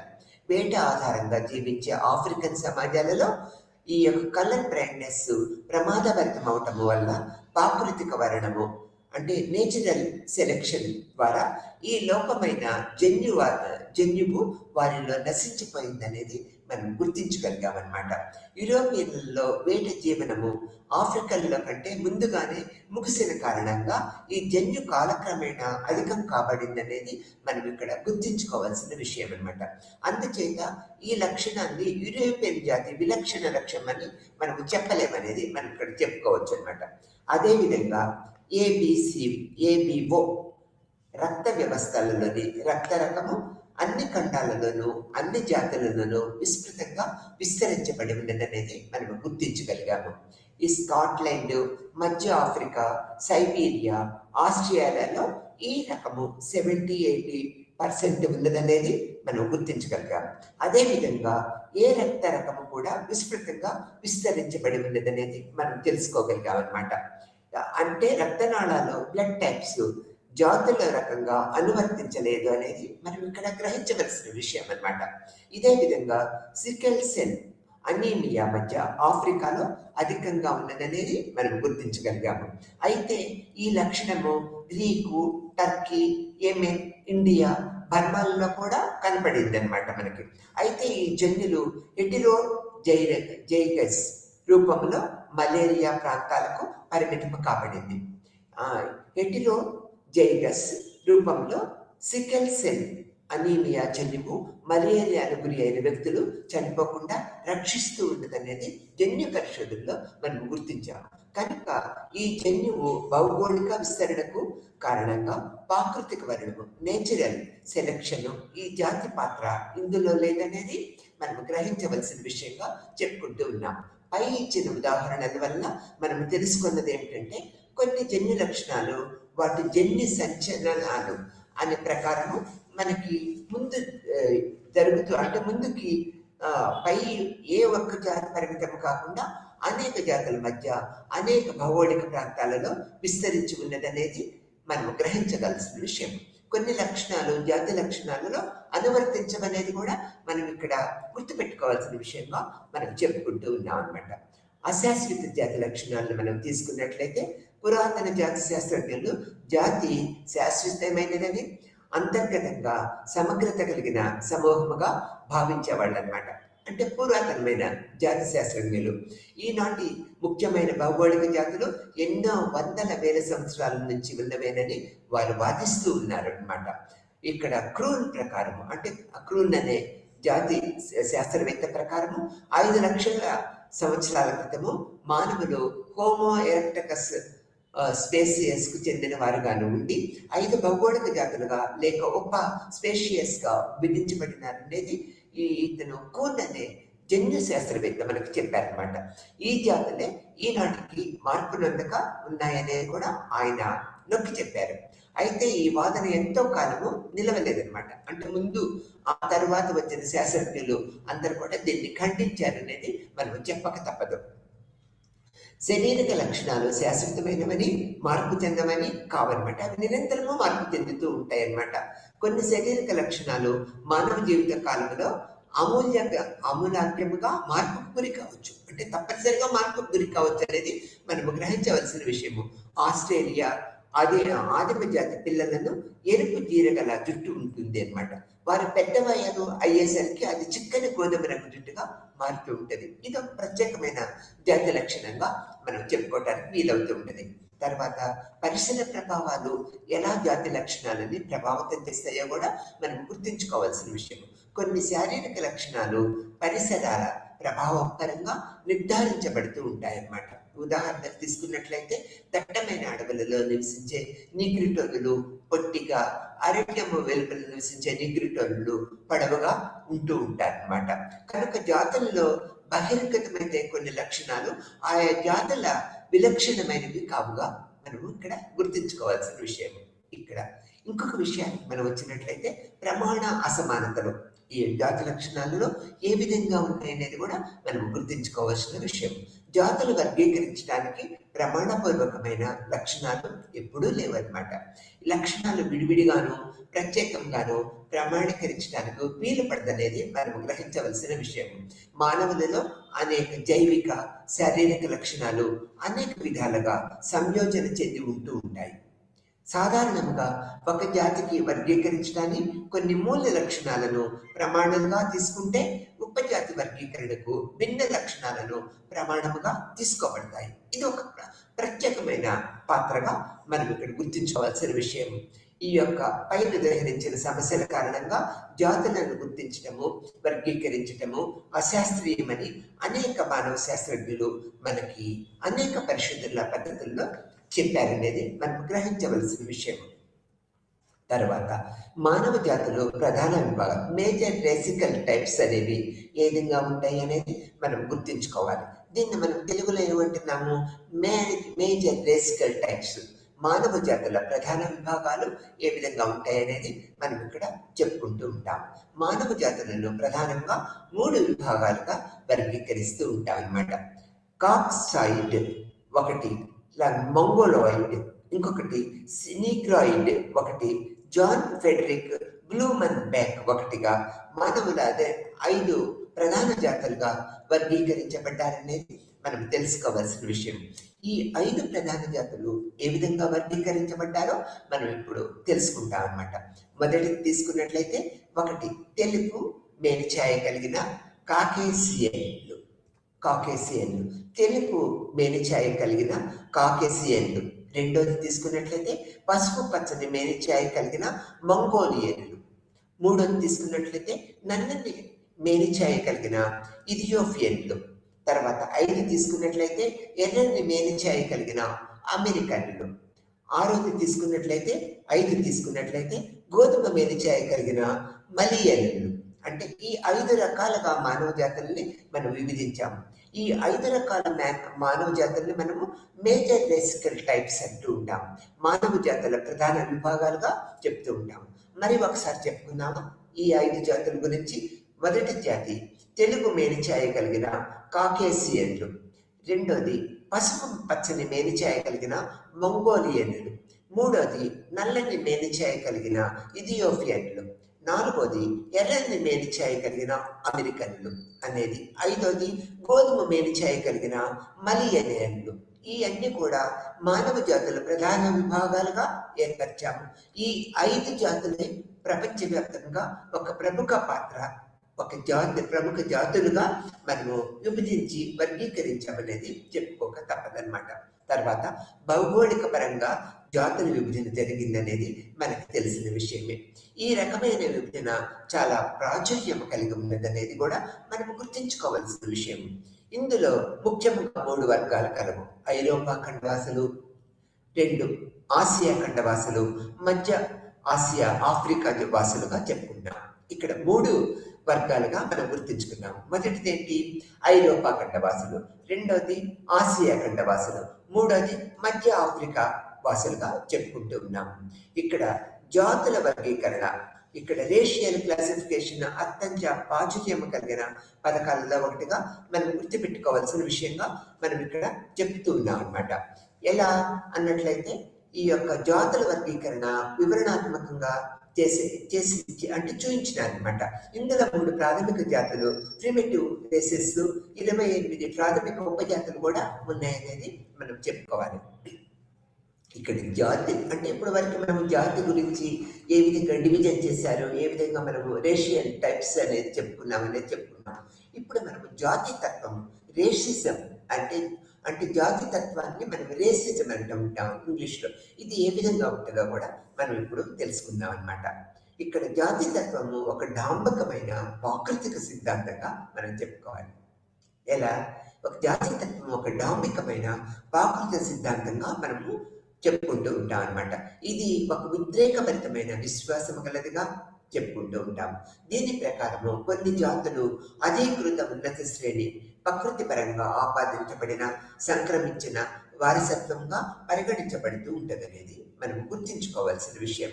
బుద్ధి సూక్ష్మత, హేతువాద శక్తి, సాంస్కృతిక విలక్షణము, ఉన్నత నడవడి, తర్వాత మేలి రకము, నైతిక ప్రవర్తనలు జాతిపరంగా సంక్రమిస్తాయని జాతితత్వము చెప్తూ ఉన్నది.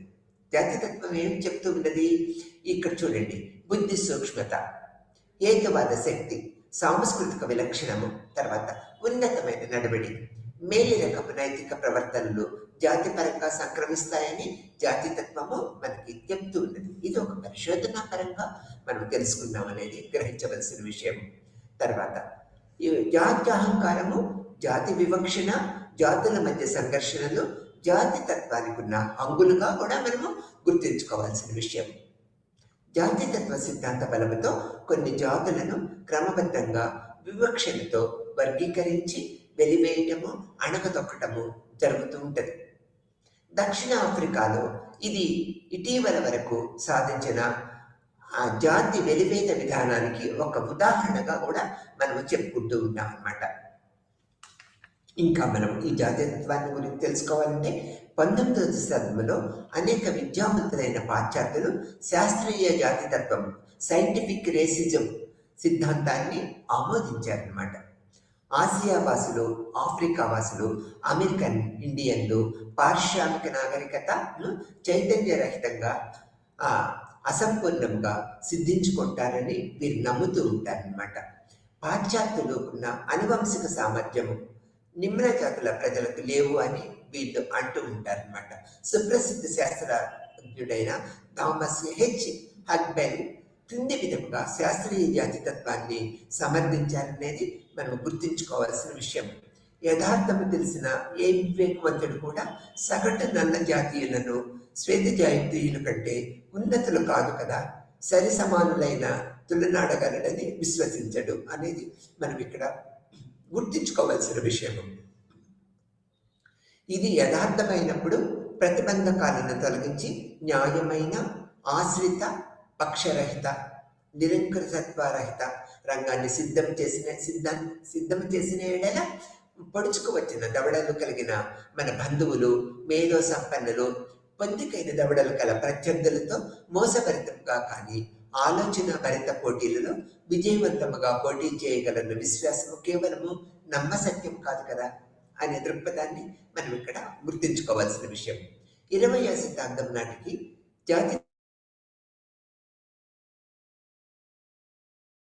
జాతితత్వ సిద్ధాంతానికి ఆధునిక శాస్త్ర పరిజ్ఞానము పటాపంచలు చేసిందనేది మనము చెప్పక తప్పదన్నమాట. ఇక్కడ మానవ జాతికి స్థూలముగా 3 ప్రాథమిక లక్షణాలు కలవని భౌతిక మానవ శాస్త్రజ్ఞము చెప్తూ ఉంటుంది.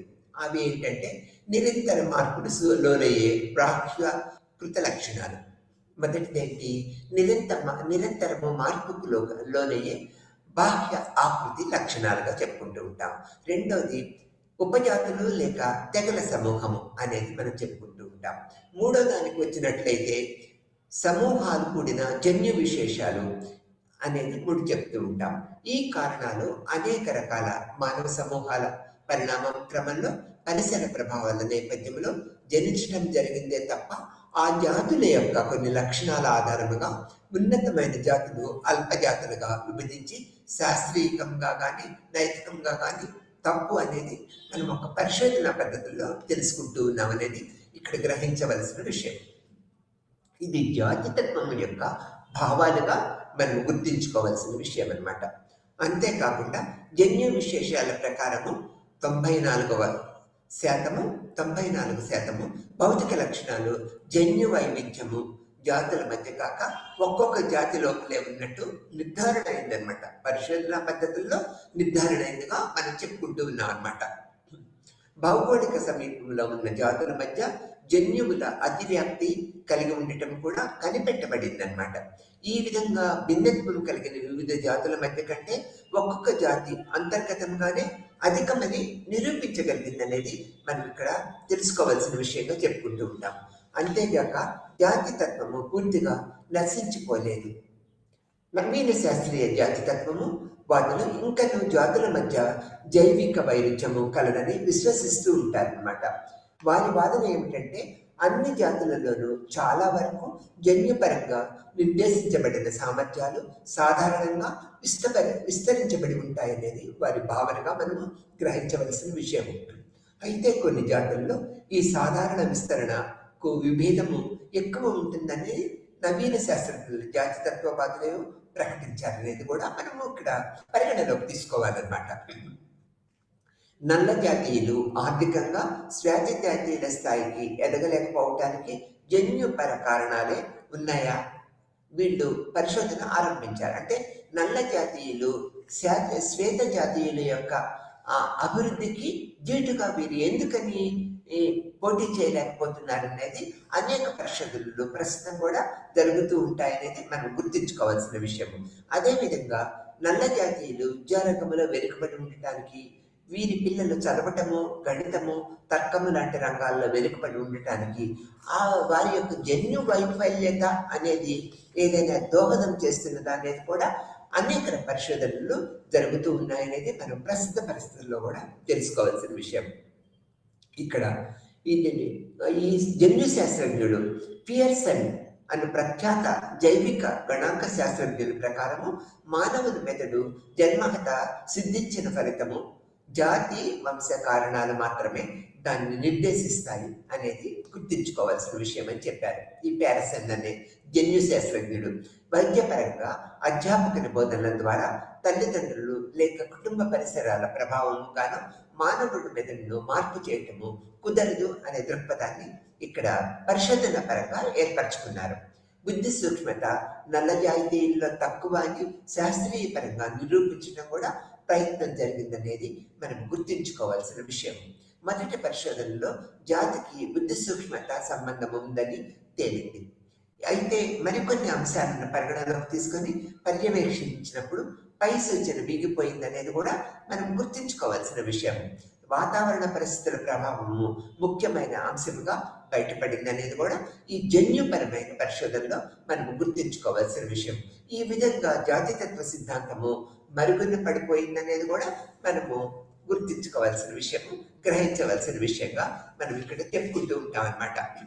ఇది జాతితత్వం యొక్క భావన అనేక రకాల సిద్ధాంత పరంగా మనం గ్రహించవలసిన విషయంగా చెప్తూ ఉన్నాం. ఇక్కడ మరి వివిధ సామాజిక నిర్మాణాలను అర్థం చేసుకోవటానికి ఒక సామాజిక శాస్త్ర ప్రసంగము అనేది జాతికి ఒక మూల కారణంగా మనం చెప్పుకోవచ్చు అనమాట. జాతి మరియు జాతి వంటి భావన కుటుంబ జీవ సంబంధమైనదిగా పరిగణించబడుతూ ఉన్నాయనేది కూడా మనం గుర్తించుకోవాల్సిన విషయం. కేవలము సామాజిక నిర్మాణం మాత్రమే కాక వివిధ గుర్తింపులు సృష్టిని మరియు వివిధ సమూహాలను అట్టడుగున ఉండటానికి దారితీస్తాయనేది ఒక శాస్త్రీయ పరిశోధనలో మనము గుర్తుంచుకోవాల్సిన విషయం. ఇక్కడ వివిధ మానవులను మనం నిర్వచించేటప్పుడు ఇక్కడ చర్మము, రంగు, ముఖ లక్షణాలు, ఎత్తు మొదలైన వాటిపైన మనము జాతి లక్షణాల మీద ఆధారపడుతూ ఉంటాం అనేది మనం ఇక్కడ చెప్పుకోవాలన్నమాట. ఇక్కడ అన్ని వారసత్వంగా సంభవించాయి అనేది కూడా మనం గుర్తించుకోవాలి. ఒక్కొక్కసారి పరిశోధించాలి అనేది కూడా మనము పరిశోధన పద్ధతులని నియంత్రించుకోవాలన్నమాట. అందువల్ల విస్తృతంగా జాతిని జీవ సంబంధమైన వర్గంగా పరిగణించబడుతూ ఉంటాం అనేది మనం ఇక్కడ ఏర్పరచుకోవాలి. ఇక్కడ సావేజ్ అనేది అన్ని ఆఫ్రికన్లు, స్థానిక ప్రజలు, రంగుల ప్రజల యొక్క పద్ధతులుగా మనం చెప్పుకుంటూ ఉన్నాము. సెమీ సావేజ్ అనేది ఇక్కడ చైనీస్ ఒకప్పుడు క్రూరమైన రకమని, ఇప్పుడు బాగా నాగరికత కలిగి అనేది కూడా సెమీ సావేజ్ లో మనం గుర్తించుకోవాలన్నమాట. ఇక్కడ కరోలస్ లిన్నేయన్స్ అనే శాస్త్రవేత్త ప్రకారం ఒక జర్మన్ వర్గీకరణ శాస్త్రవేత్త చర్మం రంగును బట్టి మానవులను 4 రకాలుగా వర్గీకరించారనేది మనము ఇదివరకు కూడా చెప్పుకున్నాము. మనం చర్మం రంగును బట్టి ఇక్కడ అమెరికన్స్, యూరోపియన్స్, ఆసియన్ అంటే ఒకటి ఆఫ్రికన్లు ఏ విధంగా ఉంటారనేది రంగును బట్టి ఏ విధంగా మనం పరిగణలోకి తీసుకుంటాం అనేది మనం ఇక్కడ చెప్పుకుంటూ ఉంటాము. మరి జాతి జీవ సంబంధమైనగా, జాతి అనేది జీవ సంబంధమైనదిగా మనం మొదటి నుంచి కూడా ఇప్పటి వరకు కూడా పరిగణిస్తూ ఉంటాం. ఇది ఒక జీవ సంబంధమైన ప్రక్రియా పద్ధతిగా మనం చెప్పుకుంటూ ఉంటాం అనేది తెలుసుకోవచ్చు. సామాజిక శాస్త్ర అవగాహనలో జాతి అనేది జీవ సంబంధమైనదే కాకుండా సామాజిక నిర్మాణముగా పరిగణించబడినది కూడా మనం గుర్తించుకోవాల్సిన విషయం. చాలా మంది రచయితలు జాతిని సామాజిక సమీకరణ యొక్క వర్గముగా పరిగణిస్తూ ఉంటారు. కానీ ఇది 17వ శతాబ్దము వరకు జాతి ఆలోచన ఉనికి ఈ వ్యక్తి ఎటువంటి చారిత్రాత్మక పద్ధతుల్లో జాతి అనేది మానవ గుర్తింపు యొక్క ప్రధాన మూలం అనేది గుర్తించుకోవాల్సిన విషయంగా మనం చెప్పుకుంటూ ఉన్నాం అనమాట. ఇక్కడ జాతి అనేది పదము 16వ శతాబ్దం యొక్క నుండి ఆంగ్ల భాష యొక్క అప్పుడప్పుడు మరియు మానవుల యొక్క సూచించడానికి ఉపయోగపడుతూ ఉన్నది. అంటే ఈ యొక్క 16వ శతాబ్దం నుంచి ఒక మానవుని అంటే ఈ వర్గీకరించడానికి 16వ శతాబ్దం నుంచి ఈ యొక్క జాతిని మనం వర్గీకరించడము ఏర్పరచుకున్నాం అనేది చెప్తూ ఉన్నాం అనమాట. మరియు 18వ శతాబ్దం వరకు దీన్ని స్పష్టమైన అర్థము ఏర్పడలేదన్నమాట. ఎన్ని పరిశోధనలు చేసినా స్పష్టమైన అర్థాన్ని మనము ఏర్పరచుకోలేదనేది మనం ఇక్కడ చెప్తూ ఉన్నాము. సామాజిక నిర్మాణంగా జాతిని ఎలా ఎంచుకోవాలనేది మనం పరిగణలోకి తీసుకున్నట్లయితే జాతి అనేది జీవ సంబంధమైన వర్గమని చాలా మంది విశ్వసించినప్పటికీ సామాజిక శాస్త్రవేత్తలు మరియు జీవ శాస్త్రవేత్తలు కూడా జాతి అనేది జీవ సంబంధమైన లేక వారసత్వం వచ్చిన వర్గము కాదని, అది సామాజిక నిర్మాణం అని వాదించారనమాట. ఇది మనము ప్రముఖంగా మనము గ్రహించవలసిన విషయం. జాతి అనేది జీవ సంబంధమైనది, చారిత్రాత్మకమైనది మరియు శాస్త్రీయమైనది అని భావించడము జరిగిందనేది మనం ఇక్కడ తెలుసుకోవాల్సిన విషయంగా జాతి గురించి మనం ప్రముఖంగా తెలుసుకుంటూ ఉన్నాం అనేది మనం ఇక్కడ చెప్పుకుంటూ ఉన్నాం. వ్యక్తుల మధ్య సోపాన క్రమంను సృష్టించే ప్రక్రియ తద్వారా కొన్ని సమూహాల అధికారాన్ని మరియు అధికారాలని అనుభవిస్తూ ఉంటారనేది మనకి తెలిసిన విషయమే. జాతి ఆలోచనలు శాస్త్రీయ ఆధారం అనేది ఏదీ లేదనమాట. జాతి అనేది ఒక సామాజిక నిర్మాణ ప్రక్రియలో ఒక ప్రత్యేకమైన ప్రకార్యంగా మనం చెప్పుకుంటూ ఉన్నాము. ఇక్కడ జాత్య అహంకారం అనేది కూడా మనం చూసాము. ఇక్కడ జాత్య అహంకారము మరియు ఇతర పండితులు మానవులు ఆఫ్రికాలో ఉద్భవించారని మరియు చరిత్రలో వివిధ దశల్లో వివిధ భౌగోళిక స్థానాల వలస ప్రజలు భౌగోళిక భేదాలని స్వీకరించారు అనేది మనం గుర్తుంచుకోవాల్సిన విషయం. డార్విన్ యొక్క సర్వైకల్ ఆఫ్ ది ఫిటెస్ట్ అనే సిద్ధాంతాన్ని తీసుకున్నట్లయితే వలసవాద శక్తులు తమ మారణ హోమంలో మరియు జాత్యాహంకారాన్ని సమర్థించుకోవటాన్ని ఉపయోగించారనేది మనం ఇక్కడ పద్ధతిగా జాత్యాహంకార పద్ధతుల్లో మనం గుర్తుంచుకోవాల్సిన విషయం. బలవంతులు మనుగడ సాగించారని మరియు బలహీనులు చనిపోతారనేది ఇక్కడ జాత్యాహంకార భావనలో మనం ఒక ప్రముఖమైన భావనగా మనం దీన్ని ఏర్పరచుకున్నామనేది తెలుసుకోవాలి. మీరు ఇతర వ్యక్తుల నుంచి ఆధిక్యత మరియు న్యూన్యత పరంగా వేరు చేసే ప్రక్రియగా మనం ఈ యొక్క జాతి అహంకార భావనని మనం ఇందులో బలవంతులు బలహీనులు అనేది 2 వర్గాలని జాతి అహంకారంలో మనము ఏర్పరచుకుంటూ ఉన్నాము. ఈ బలవంతులైన జాతి అంటే మాది అనే దృక్పథంతో ఈ బలహీనమైన జాతి వర్గంతో నిరంతరము విభేదిస్తూ వారి మీద దోపిడీనికి అంటే ఒక బలాన్ని ప్రయోగించి వాళ్ళని అంతరించిపోయేటట్లుగా చేస్తూ ఉన్నారు అనేది అనేక రకాల ప్రాచీన జాతి సిద్ధాంతాల్లో మనము గుర్తించగలిగాం. జాతీయం అనేది ఒక సామాజిక నిర్మాణ భావనగా మనం గుర్తిస్తూ ఉన్నామనేది ఇప్పటి వరకు కూడా మనం దీన్ని ఒక పరిగణలోకి తీసుకుంటూ ఉన్నాం. జాతి అనేది ఒక నిర్మాణ ప్రక్రియ భావనగా మనం దీన్ని ఏర్పరచుకున్నాము. భావన చరిత్ర ఏ విధంగా ఉన్నది అంటే జాతి భావన చరిత్ర ఏ విధంగా ఉన్నది కూడా మనం ఇప్పుడు తెలుసుకున్నాము. ఈ పదము మొట్టమొదట బాగా క్రైస్తవులు లేక యూదులు కానీ అంటే ఈ యొక్క ఆధిపత్య వర్గాల వాళ్ళు ఈ యొక్క జాతి భావన చరిత్ర అనేది ఏర్పరిచారనేది మనము చారిత్రక పద్ధతిలో తెలుసుకున్నాం అనమాట. ఈమె 1990లో ఇక్కడ ఫ్రెంచ్ ఆఫ్ ఎథిక్స్ దీన్ని ఉపయోగిస్తూ వారు ఒక సాధారణమైన చారిత్రక సంప్రదాయము, భాష మరియు జీవన శైలి ద్వారా వర్గీకరించబడిన ప్రజలను జాతి వర్గీకరించారనేది మనం చెప్పుకున్నాం. ఎలా ఇక్కడ చూడండి, ఒక సాంప్రదాయ పద్ధతి, ఒక భాష మరియు జీవన శైలి ద్వారా వీరిని ఈ జాతికి చెందినవారు, వీరు ఈ జాతికి చెందినవారు అనేది వర్గీకరించారనే లక్షణాలను మనం ఇక్కడ జాతి భావన చరిత్రలో మనం గుర్తించుకున్నామనేది చెప్తూ ఉంటాం. తర్వాత అయితే ఈ యొక్క నిర్వచనాన్ని వాటి నుంచి ఇంటి నుంచి నిర్మూలన అనే లక్షణాన్ని జోడించారనేది మనం ఇక్కడ గుర్తించుకోవాల్సిన విషయంగా చెప్తూ ఉన్నాము. స్థానభ్రంశం చెందిన వ్యక్తులు తమ స్వదేశానికి దూరంగా ఉండి ఇంకా వారి స్థానిక జీవన వైవిధ్యాన్ని అనుసరిస్తే వారు విభిన్న జాతుల యొక్క దృక్పథాన్ని మనం గుర్తించుకోగలుగుతున్నామనేది ఇక్కడ మనం చెప్పుకోవచ్చు. జాతి యొక్క ప్రారంభ భావనలు ఏ విధంగా ఉన్నాయనేది మనం ఈ యొక్క ప్రక్రియా పద్ధతుల ద్వారా గుర్తించుకోగలుగుతున్నామనేది చెప్పుకోవచ్చు. జాతి యొక్క ప్రారంభ భావనలు ఎలా ఉన్నాయనేది మనం ఇక్కడే తెలుసుకుందాం.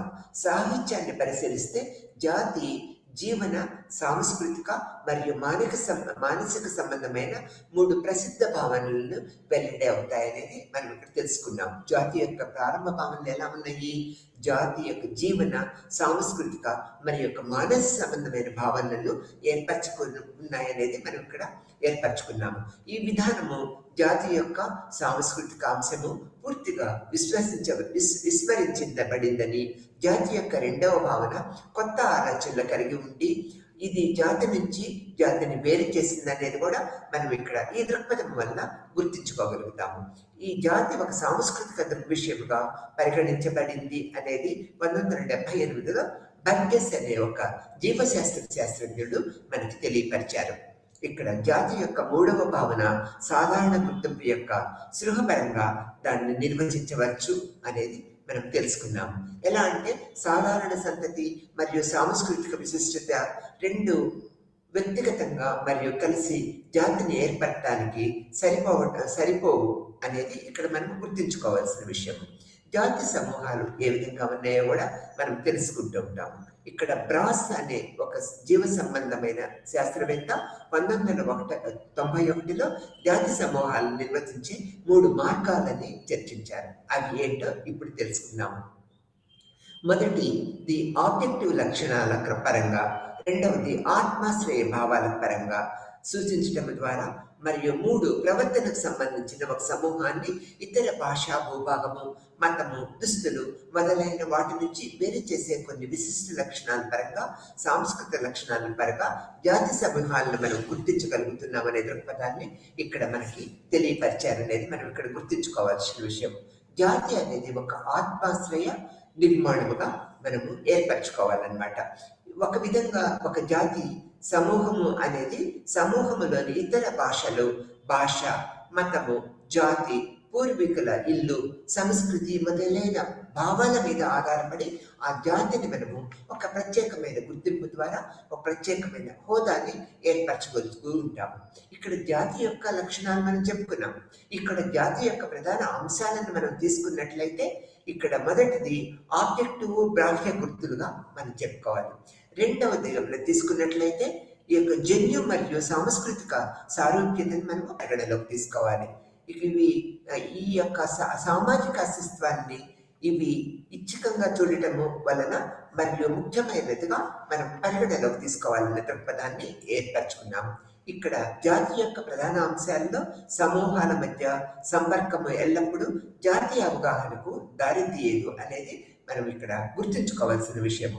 సాంస్కృతిక జాతి మరియు రాజకీయ జాతి అనేది తేడాను కూడా మనం గుర్తించాలి. ఈ యొక్క సాంస్కృతిక జాతి అండ్ రాజకీయ జాతి వలన ఈ యొక్క జాతిని మనము గుర్తించడానికి చాలా సౌలభ్యత ఏర్పడుతూ ఉంటుంది. సాంస్కృతిక పద్ధతుల మీద ఆధారపడి జీవన పరిస్థితి మంచిగా ఉండి జీవన స్థితిగతులను మెరుగుపరచుకుంటూ ముందుకు వెళ్ళేది ఒక సాంస్కృతిక జాతిగా మనం ఏర్పరచుకుంటాము. రాజకీయ జాతి అంటే ఏంటి? ఇక్కడ మనం ముందు చెప్పుకున్నాం కదా, బలవంతులు బలహీనలను మనము మన పరిగణలోకి తీసుకొని బలవంతులు బలహీనమైన సాంస్కృతిక జాతి మీద అణచివేస్తూ వారి యొక్క ఈ బలవంతుల యొక్క జాతి పరిగణలోకి రావటం అనేది మనం ఎన్నో ప్రాంతాల్లో మనం చూడగలిగాం. ఐరోపియా చూసినట్లయితే ఇటువంటి ఒక బలమైన వర్గము ఒక శక్తియుక్తులతో తెలివితేటలతో మేధో సంపత్తితో ఈ యొక్క బలమైన వర్గంగా మనకు ఏర్పడింది అనేది మనం ఇక్కడ చెప్పుకుంటూ ఉన్నాం అన్నమాట. వర్గీకరణ అనే ఈ యొక్క స్థలీకరణ అనేది ఈ యొక్క సంపదగా మనము ఈ జాతిలో చెప్పుకుంటూ ఉంటాము. ఇక్కడ లింగము మరియు జాతి అనేది ఒక వైపు సమస్యలుగా పరిగణించబడ్డాయి అనేది కూడా మనం గుర్తుంచుకోవాల్సిన విషయము. లింగము మరియు జాతి అనేది ఒక వైపు సమస్యలుగా కూడా ఈ జాతి పరిశోధనలో ఏర్పడ్డాయి అనేది మనం ఇక్కడ ఏర్పరచుకుంటూ ఉన్నాము.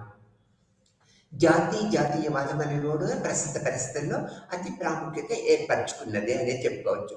ఒక జాతి సమూహం యొక్క సభ్యత్వము సమాజంలో ఒక వ్యక్తి యొక్క స్థితిని నిర్ణయిస్తుందనేది మనం గుర్తుపెట్టుకోవాల్సిన విషయము. ఒక జాతి సమూహం యొక్క సభ్యత్వము సమాజంలో ఒక వ్యక్తి యొక్క స్థితిని, అంటే జాతి యొక్క స్థితిని, ఆ యొక్క జాతి యొక్క ప్రముఖ ప్రాముఖ్యతను మనకి తెలియపరుస్తుంది అనేది మనం చెప్పుకుంటూ ఉన్నాము. దేశము మరియు జాతి సమూహాలను మనం తీసుకున్నట్లయితే పశ్చిమ ఐరోపియాలో పెట్టుబడిదారీ విధానము పెరగడంతో దేశము, దేశ రాజ్యము, జాతీయత, జాతీయ మైనారిటీ మొదలైన భావనలను పుట్టుకొచ్చాయనేది మనం గుర్తుపెట్టుకోవాల్సిన విషయము. మిగిలిన ప్రపంచానికి ఇవి వ్యాప్తి చెందాయనేది కూడా మనం చెప్పుకోవచ్చు. నేషన్ అనేది లాటిన్ పదము, నాషి meaning to be burning of the Latin నామవచనము నేషన్ అనే దృక్పథాన్ని ఏర్పరిచాయన్నమాట. ఇది ఒక రకమైన జాతి సంఘము. ఇది రాజకీయం చేయబడింది మరియు రాజకీయ వ్యవస్థలో విశ్వవ్యాప్తంగా ఆమోదించబడిన సమూహ హక్కులు కలిగి ఉంటుందనేది కూడా మనం చెప్పుకోవచ్చు. దీన్ని మనం ఏమంటున్నాము? దేశము మరియు జాతీయ సమూహముగా మనం ఇక్కడ చెప్పుకుంటూ ఉన్నాం అనేది మనం ఇక్కడ గుర్తించుకోవాల్సిన విషయం. ఆ తర్వాత ఇక్కడ జాతీయ పద్ధతులు మనం పరిగణలోకి తీసుకున్నట్లయితే ఈ యొక్క అర్థాలు కూడా మనం తెలుసుకున్నట్లయితే చాలా బాగుంటుంది అనేది మనం ఇక్కడ చెప్తూ ఉన్నాము. ఇక్కడ మనం చూసుకున్నట్లయితే జాతి అంటే మనం ఏం చెప్పుకున్నాము?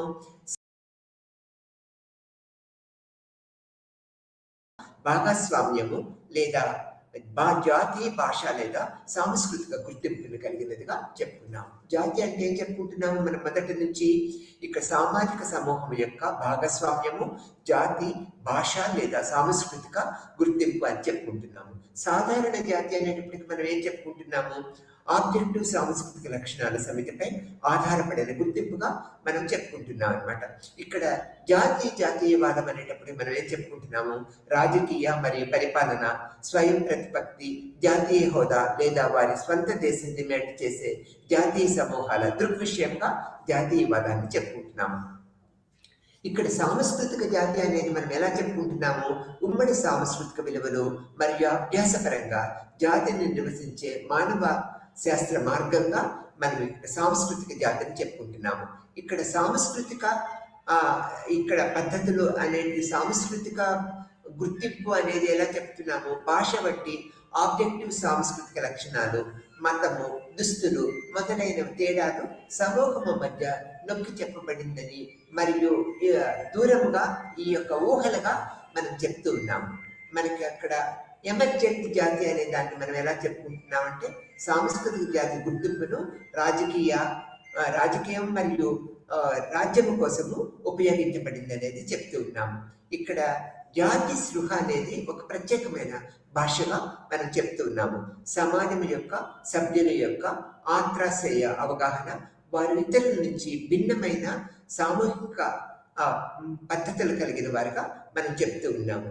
జాతి స్థలీకరణ అనేది మనం ఇక్కడ జాతిలో మనం ఎలా చెప్తున్నామంటే సమాజంలో జాతి పరంగా ఆర్థిక శక్తి మరియు సాంస్కృతిక వనరులు అసమానతల యొక్క పంపిణీగా మనం యొక్క జాతి స్థలీకరణగా చెప్తూ ఉన్నాం అన్నమాట. తర్వాత ఇక్కడ సాంప్రదాయ సంఘముగా ఇక్కడ మనము ఎలా చెప్తూ ఉన్నామంటే సమాజంలో ఇతరుల భాష, మతము, జాతి, ఇక్కడ పూర్వీకుల ఇల్లు, సంస్కృతి మొదలైన వాటి పరంగా విభిన్నముగా భావించి సామూహికత దీన్ని సభ్యులు తమకు తాము ఇతరులు భిన్నముగా భావిస్తూ ఉంటారనేది చెప్తూ ఉన్నాము. మరియు విస్తృతమైన లేదా ఊహాత్మక భాగస్వామ్యం, సంతతికి సంబంధించిన భాగస్వామ్యము, కార్యకలాపాలలో పాల్గొనటము మరియు సాంస్కృతిక పద్ధతులు కలిగి ఉండటంగా మనం ఈ యొక్క సాంప్రదాయవాదులుగా మనం దీన్ని చెప్తూ ఉన్నాము. ఇక్కడ అంతర్జాతీయ వలసవాదం అనేది కూడా జాతిలో ప్రముఖ పాత్ర వహిస్తుంది అనేది మనం గుర్తుంచుకోవాల్సిన విషయం. ఇది ఏంటంటే ఒక సమాజంలోని ప్రాంతాల మధ్య రాజకీయ మరియు ఆర్థిక అసమానతలను వివరించడానికి ఉపయోగించే ఒక పద్ధతిగా మనం దీన్ని గుర్తుంచుకోవాల్సిన విషయంగా చెప్తూ ఉన్నాము. ఇక్కడ మనము రాజకీయ జాతి అనేది కూడా ఇక్కడ జాతిలో ప్రముఖ పాత్ర వహిస్తుంది అనమాట. ప్రజల కొరకు కోరిక యొక్క వ్యక్తీకరణ, స్వయం పాలన, రాజకీయ అస్తిత్వాన్ని స్థాపించటము, రాజకీయ అవగాహన మరియు జాతిపరంగా సమూహాలను సమీకరించడము రాజకీయ ఈ యొక్క జాతిగా మనం దీన్ని పేర్కొంటూ ఉన్నాము. జాతీయవాదము జాతిలో ఎలా ఉంటుంది అంటే ఒక దేశము లేదా దేశం యొక్క జనాభా సాధారణంగా రక్తముతో అనుసంధానించబడిందని, సంబంధాలు మరియు ఒకే ప్రభుత్వం కింద ప్రజల కోరిక యొక్క వ్యక్తీకరణగా మనము జాతీయ భావన చెప్తూ ఉన్నాం అనమాట.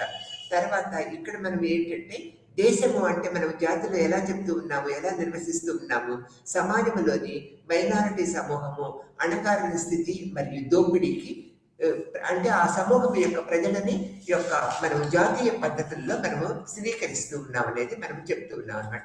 ఈ విధమైన పద్ధతుల వల్ల మనము జాతీయ తాత్విక విధానాన్ని మనం నిర్వహిస్తూ ఉన్నాం అనేది మనం ఇక్కడ ఏర్పరచుకున్నాం అన్నాము. ఈ విధంగా మనము ఈ లెసన్ మొత్తము జాతి యొక్క లక్షణాలు, జాతి పద్ధతుల్లో మనం ఈ ప్రజల్ని ఎలా విడదీసి చూపిస్తున్నాం అనేది మనం ఇక్కడ చెప్తూ ఉన్నాము. జాతి యొక్క నిర్వచనము ఇప్పుడు మనకు అర్థమైంది కదా. జాతిని నిర్వచించడానికి విశిష్టమైన ప్రమాణాలు ఏవి లేవని, అయితే కొన్ని అంశాల ఆధారంగానే జాతి అంటే ఏమిటో తెలుసుకోవచ్చు అనేది మనం గుర్తించగలిగామన్నమాట. జీవశాస్త్రంలో జాతి అంటే ఒక భాగమని, కొన్ని లక్షణాల ఆధారంగా వర్గీకరించిన ఒక సమూహమని అర్థాన్ని గ్రహించగలిగామన్నమాట.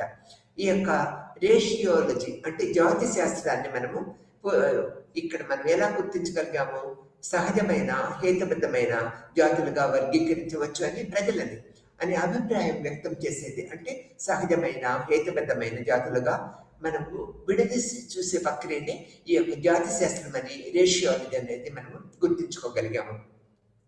ఈనాడు ఉన్న మానవ పరిణామ ప్రారంభ దశ నుంచి ఈ జాతి లక్షణాలన్నీ కూడా మానవ పరిమాణ దశ నుంచి ప్రారంభ దశ నుంచి ఉన్నాయనేది, ఇప్పటి వరకు కూడా అవి కొనసాగుతూ ఉన్నాయనేది, కాలానుగుణ్యంగా ప్రాంతీయ పద్ధతుల్లో అవి మార్పులు చేర్పులు గురవుతూ ఉంటాయనేది మనం ఇక్కడ గుర్తించుకోగలిగాము.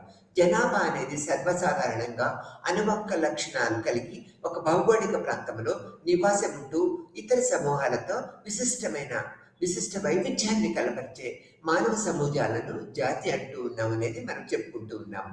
ఈ జాతి లక్షణాలన్నీ కూడా మనం అనేక రకాలుగా విశదీకరించుకుంటూ ఉన్నాం అనమాట. అవి మనం ఇంతకు ముందు కూడా తెలుసుకున్నాము. ఈ యొక్క జాతి అనేది మనకు ఇప్పుడు అర్థమైంది కదా. జాతి లక్షణాల్లో మనం ఏం చెప్పుకున్నాము, ప్రముఖ లక్షణాలు 6 ఉంటాయి అని చెప్పుకున్నాము. ఈ విధమైన పద్ధతుల్లో జాతి లక్షణాలను విడదీసి ఈ యొక్క మనుషుల యొక్క శరీర ఆకృతుల మీద ఆధారపడి జాతి లక్షణాలను మనము వైవిధ్యతని మనము శరీర ఆకృతుల మీద, కేశాకృతుల మీద, రంగు మీద, కేశ ఆకృతులు అంటే ముఖ కళలికల మీద ఆధారపడి ఈ యొక్క జాతిని మనము ఈ విధమైన జాతి వర్గీకరణ చేయగలుగుతున్నాం అనేది మనం ఇక్కడ ఏర్పరచుకుంటూ ఉన్నాము. ఈ జాతిని మనం ఒక భావనగా గుర్తించగలుగుతూ ఉన్నాము. శాస్త్రీయ ప్రకారము ఈ యొక్క భావ లక్షణాలను కూడా మనం ఏర్పరచగలుగుతున్నాం అనేది ఇక్కడ చెప్పుకుంటూ ఉన్నాము.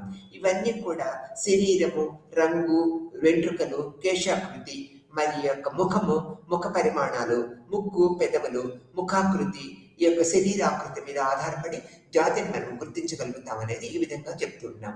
ఈ లెసన్ యూనిట్ నెంబర్ 8లో ఈ యొక్క జాతి ప్రతినిధి సమూహాన్ని ఎలా విడదీస్తున్నారో మనం చెప్పగలిగాము.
আমি যোৱা সেশনত ইউনিট 8ৰ polity religion and culture in the post Gupta period আমি আলোচনা কৰিছিলোঁ। আজি আমাৰ ইউনিট 9 ৰাজপুতসকলৰ উত্থানৰ বিষয়ে আমি PHIC 132 নম্বৰৰ 300 পৰা 1206 খ্ৰীষ্টাব্দলৈকে ভাৰতৰ ইতিহাসৰ বিষয়ে আমি আলোচনা কৰিম। ইয়াত আমি আজি ৰাজপুতসকলৰ উত্থানৰ বিষয়ে আমি আলোচনা কৰিম। এই বিষয়টো আমি আলোচনা কৰিব যোৱাৰ আগতে আমি ৰাজপুতসকল কেনেকৈ তেওঁলোকৰ শাসনৰ অধিকাৰী হ'ল, তেওঁলোকৰ কেনেধৰণে বিভিন্ন ধৰণৰ ব্যৱস্থা, তেওঁলোকৰ উৎপত্তি, তেওঁলোকৰ শাসনৰ ব্যৱস্থা বা তেওঁলোকে কেনেধৰণে তেওঁলোকৰ সম্পৰ্কবিলাক বজাই ৰাখিছিল বা তেওঁলোকৰ প্ৰশাসন কেনেকৈ চলাইছিল বা তেওঁলোকৰ মিলিটাৰী ব্যৱস্থা কেনেকৈ চলিছিল, সেই বিষয়ে আমি আলোচনা কৰিম।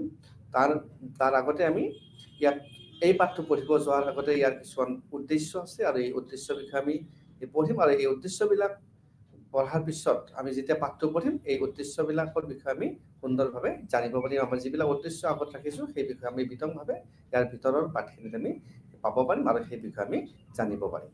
প্ৰথম কথা হ'ল, ইয়াৰ প্ৰথম উদ্দেশ্যটো হ'ল যে এই ইউনিটটোৰ এই গ'লটোৰ প্ৰথম উদ্দেশ্য হ'ল, আৰু এইখিনিতে মই এটা কথা কৈ থৈছোঁ যে এই পাঠটোৰ ইউনিট নম্বৰ 9 আমি দুটা ভাগত ভাগ কৰিছোঁ। আজি আমি এটা ভাগ আলোচনা কৰিম আৰু পৰৱৰ্তী সময়ত আমি তাৰ পিছৰ ভাগটো আলোচনা কৰিম। তো এতিয়া কথা হ'ল কি যে আমি এতিয়া যে আলোচনা কৰিব যাম তাৰ এই উদ্দেশ্যৰ ভিতৰত এই গোটৰ ভিতৰত ৰাজপুত গোত্ৰ যিটো গোত্ৰ আছে, এই মধ্যযুগীয় উত্তৰ ভাৰতত তেওঁলোকৰ উত্থানৰ বিষয়ে জানিম। এই আলোচনা কৰাৰ পিছত আমি তেওঁলোকৰ উত্থান, মধ্যযুগত তেওঁলোকৰ উত্তৰ ভাৰতত কেনেধৰণে উত্থান হৈছিল সেই বিষয়ে জানিব পাৰিম, এই ৰাজপুত গোত্ৰটোৰ বিষয়ে। তাৰপিছত আমি ৰাজপুতসকলৰ উৎপত্তি সম্পৰ্কীয় কিছুমান বিতৰ্ক আছে, বিভিন্ন ধৰণৰ বিতৰ্ক হৈছে। বিভিন্ন বুৰঞ্জীবিদসকলে বিভিন্ন ধৰণে তেওঁলোকৰ বা বিভিন্ন সমলৰ পৰা আমি জানিব পাৰোঁ, চৰ্চৰ পৰা জানিব পাৰোঁ। আধাৰতে আমাৰ প্ৰমাণ হ'ব তেওঁলোকৰ সত্য আমি বিচাৰ কৰিব পাৰিম, তেওঁলোকৰ উৎপত্তি সম্বন্ধে আমি জানিব পাৰিম আৰু এই বিতৰ্কৰ পৰা আমি এটা সমাধানলৈকে আহিব পাৰিম। তৃতীয় উদ্দেশ্যটো হৈছে ৰাজপুত গোত্ৰৰ ৰাজনৈতিক আৰু সামৰিক চৰিত্ৰৰ বিষয়ে আমি জানিম। এই বাটটো তেওঁলোকে কেনেধৰণে সামৰিক শক্তি তেওঁলোকে বৃদ্ধি কৰিছিল, কেনেধৰণে ৰাজনৈতিকভাৱে তেওঁলোকে সফল হৈছিল, তেওঁলোকৰ কেনেধৰণে উত্থান হৈছিল আৰু তেওঁলোকে কেনেধৰণে একত্ৰীকৰণ কৰিছিল, সেই বিষয়ে আমি জানিব পাৰিম। এইকেইটা হ'ল মূল উদ্দেশ্য, এই তিনিটা মূল উদ্দেশ্য। এইকেইটাই আমি বহলাই ভিতৰত আমি আলোচনা কৰিলে আমি জানিব পাৰিম গোটেই বিষয়খিনি। তো এতিয়া আমি আৰম্ভণিলৈকে আহোঁ। তো আৰম্ভণি কথাটো হ'ল কি, ভাৰতৰ ইতিহাসত ৰাজনৈতিক পৰিৱৰ্তনসমূহ ৰাজবংশীয় পৰিৱৰ্তনৰ দ্বাৰা চিহ্নিত কৰা হৈছে। যিমান পৰিৱৰ্তন হৈছে যে ৰাজবংশীয় পৰিৱৰ্তনৰ ৰাজনৈতিক পৰিৱৰ্তনসমূহত ৰাজবংশীয় পৰিৱৰ্তন চিনাক্ত কৰা হৈছে। আৰু প্ৰতিটো ৰাজবংশৰে নিজা নিজা বংশক্ৰম আছে, কালক্ৰম আছে, কাৰণ তাৰ এটা নিজৰ বংশ, তাৰ এটা ক্ৰনলজি, তাৰ পিছত আৰু এটা আমি সেই বিষয়ে আমি জানিব পাৰিম। যিয়ে ভাৰতত ইয়াৰ শাসনক প্ৰতিনিধিত্ব কৰিছিল, তেওঁলোকে যোনেই শাসনত প্ৰতিনিধিত্ব নকৰক কিয়, তেওঁলোকৰ ৰাজনৈতিক পৰিৱৰ্তন, ৰাজনৈতিক ইতিহাস বা তেওঁলোকৰ ক্ৰম বা বংশানুক্ৰম, ৰাজনীতিৰ গাঁথনিবোৰ সাধাৰণতে কেন্দ্ৰীকৰণ বা বিকেন্দ্ৰীকৰণ হিচাপে আছিলে আৰু তাত পণ্ডিতসকলে সেই হিচাপে চিনাক্ত কৰিছে। কেন্দ্ৰীভূত ৰাজনীতি আৰু বিকেন্দ্ৰীকৃত ৰাজনীতিৰ বিষয়ে আমি যদি জানিব যাওঁ, কেন্দ্ৰীভূত হ'ল চেন্ট্ৰেলাইজড। আমি যদি এতিয়া ভাৰতীয় শাসন ব্যৱস্থাত ক'ব যাওঁ, আমাৰ এতিয়া বিভিন্ন ধৰণৰ গাঁথনি আছে, গতিকে আমি ডিচেন্ট্ৰেলাইজ আমি গাঁথনিৰ ভিতৰত থাকোঁ। কিন্তু যদি অকল এটা জেগাৰ পৰা তাত শাসনভাৰ ব্যৱস্থা কৰা হয়, গোটেই ক্ষমতাখিনি তাতে থাকে, তেতিয়াহ'লে সেইটো আমাৰ কেন্দ্ৰীভূত শাসন ব্যৱস্থা হ'ব। আৰু বিকেন্দ্ৰীভূত শাসন ব্যৱস্থা হ'লে যে তেওঁৰ অধীনত বিভিন্ন ধৰণৰ, সেই সময়ত ৰজাৰ অধীনত বিভিন্ন ধৰণৰ তেওঁৰ অধীনত কিছুমান মানুহ থাকিব, যিয়ে চোৱা চিতা কৰিব বা কৰ কটল দিব আৰু শাসনভাৰটো আনকি দায়িত্ব গ্ৰহণ কৰিব। ঠিক তেনেদৰে কেন্দ্ৰীভূত আৰু বিকেন্দ্ৰীভূত দুটা ৰাজনৈতিক শক্তি থাকিব এটা অঞ্চলৰ ওপৰত। আৰু ইয়াকে বুজাইছে যে একত্ৰিত শাসন বুজাইছে যিয়ে কেন্দ্ৰীয় আঞ্চলিক প্ৰৱণতাক প্ৰতিনিধিত্ব কৰে। আৰু ৰাজ্য গঠনত ৰাজনীতিৰ গাঁথনি, ক্ষমতাৰ প্ৰকৃতি আৰু ৰাজনৈতিক নিয়ন্ত্ৰণ আদি বিষয়বোৰ ঐতিহাসিক অধ্যয়নৰ বিষয় আহিছে। এইবিলাকৰ ভিতৰত যেনেকৈ state formation, structure of polity, nature of power, তাৰপিছতে আহিছে আমাৰ পলিটিকেল কণ্ট্ৰল। ৰাজনৈতিক নিয়ন্ত্ৰণ, নেচাৰ অফ পাৱাৰ কেনেধৰণৰ হ'ব, প্ৰকৃতি কেনেকুৱা পাৱাৰৰ হ'ব, ষ্ট্ৰাকচাৰ অফ পলিটি গঠন কেনেধৰণৰ হ'ব, আৰু তাৰ ভিতৰে ষ্টেট ফৰ্মেশ্যন কেনেধৰণে তেওঁলোকৰ ৰাজ্য গঠন কৰিব। এই গোটেইকেইটা হৈছে আমাৰ এটা ঐতিহাসিক অধ্যয়নৰ বিষয়। আৰু ৰাজ্য গঠন, ৰাজনীতিৰ গাঁথনি, ক্ষমতাৰ প্ৰকৃতি আৰু ৰাজনৈতিক নিয়ন্ত্ৰণ আদি বিষয়বোৰ আমি এই ঐতিহাসিক অধ্যয়নৰ পৰা আমি জানিব পাৰোঁ। এই গোটটোৰ আমাৰ উদ্দেশ্য হৈছে আঞ্চলিক ৰাজনৈতিক শক্তিৰ ৰূপত ভাৰতত ৰাজপুতসকলৰ উত্থান প্ৰৱৰ্তন কৰা। বিশেষকৈ তেওঁলোকৰ উত্থান হৈছিলে ৰাজস্থান, গুজৰাট আৰু মধ্যপ্ৰদেশ দেশত, এইবিলাক অঞ্চলত তেওঁলোকৰ উত্থান হৈছিল। তো এইখিনি আমি পৰিচয়ৰ ভিতৰত আমি ধৰিব পাৰোঁ। তাৰপিছতে আমি আগবাঢ়িম ৰাজপুত শব্দটোৰ অৰ্থ আৰু ইয়াৰ তাৎপৰ্য। ৰাজপুত শব্দটো ক'ৰ পৰা আহিছে, কেনেকৈ আহিছে, ইয়াৰ তাৎপৰ্যনো কি, সেই বিষয়ে আমি জানিম। ৰাজপুত শব্দটো মূলতঃ সংস্কৃতৰ পৰা আহিছে, যাত ৰাজপুতৰা সংস্কৃত মূল ৰাজপুতৰা, যাক আমি ৰজাৰ পুত্ৰ বুলি কৈছোঁ। তো ৰাজপুত্ৰ শব্দটো সংস্কৃত মূল ৰাজপুতৰা পৰা উদ্ভৱ হৈছে। আৰু প্ৰাকৃতৰ যিটো আমি ৰাজপুতৰ যিটো আমাৰ ফৰ্ম আছে বা টাৰ্ম আছে, আমি তাত ৰাওতা শব্দটোৰ ৰূপবোৰক আমি এই শব্দটো আমি বিভিন্ন ধৰণে পাব পাৰোঁ, য'ত নেকি ৰাৱত, ৰৌতা, ৰাউল আৰু ৰাৱাল বুলি জনা যায়, বিভিন্ন ধৰণে জনা যায়।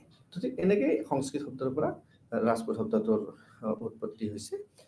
সপ্তম শতিকাৰ পৰা শব্দটোৰ অৰ্থ মানে এক পৰিৱৰ্তন তাৰ লক্ষণ কৰিবলগীয়া হৈছে। তাৰপিছত ই সাহিত্যিক গ্ৰন্থত এজন ৰজাৰ পুত্ৰতকৈ ভূমি মালিকৰ অৰ্থত ব্যৱহাৰ কৰিবলৈ আৰম্ভ কৰিছিলে। তো বাণভট্ট হৰ্ষচৰিতৰ কথা ইয়াত আহিছে। তাৰপিছতে আমি ইয়াতে বাণভট্ট হৰ্ষচৰিতৰ কথা পাম আমি। তাৰপিছত কালাহনৰ ৰজতৰংগিনীৰ কথা পাম। তো এইবিলাকত বিভিন্ন ধৰণে তাৰ ব্যাখ্যা আগবঢ়োৱা হৈছে। তো আমি বাণভট্ট হৰ্ষচৰিতৰ যিটো সপ্তম শতিকাত, সেই সপ্তম শতিকাৰ কথা ইয়াত উল্লেখ কৰা হৈছে। শব্দটো এজন মহৎ বা ভূমি মালিকক প্ৰধান অৰ্থত ইয়াত ব্যৱহাৰ কৰা হৈছে। তাৰপিছতে কাদম্বৰীত ইয়াক সম্ভ্ৰান্ত বংশোদ্ভৱ ব্যক্তিসকলৰ বাবে ব্যৱহাৰ কৰা হৈছে, যাক মানে স্থানীয় ৰাইজক শাসন কৰাৰ ক্ষেত্ৰত নিযুক্ত কৰা হৈছিল। আৰু স্থানীয় শাসকসকলৰ ক্ষমতা আৰু ৰজাৰ যিটো প্ৰশাসনিক ব্যৱস্থা, তেওঁলোকে স্বাভাৱিকতে শাসন কৰিব তেওঁলোকে পাৰিছিলে।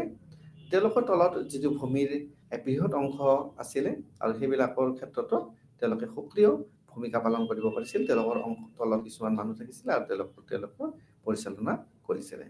তো ৰজতৰংগিনীৰ যিটো ৰাজপুত শব্দটো কেৱল ভূমি মালিকৰ অৰ্থত ব্যৱহাৰ কৰা হৈছে, তাত কোনো বেলেগ শব্দ ব্যৱহাৰ কৰা হোৱা নাই।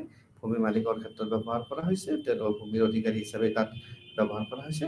আৰু এই গোত্ৰটোত 37টা গোত্ৰৰ পৰা জন্ম হৈছে বুলি তাক কোৱা হৈছে।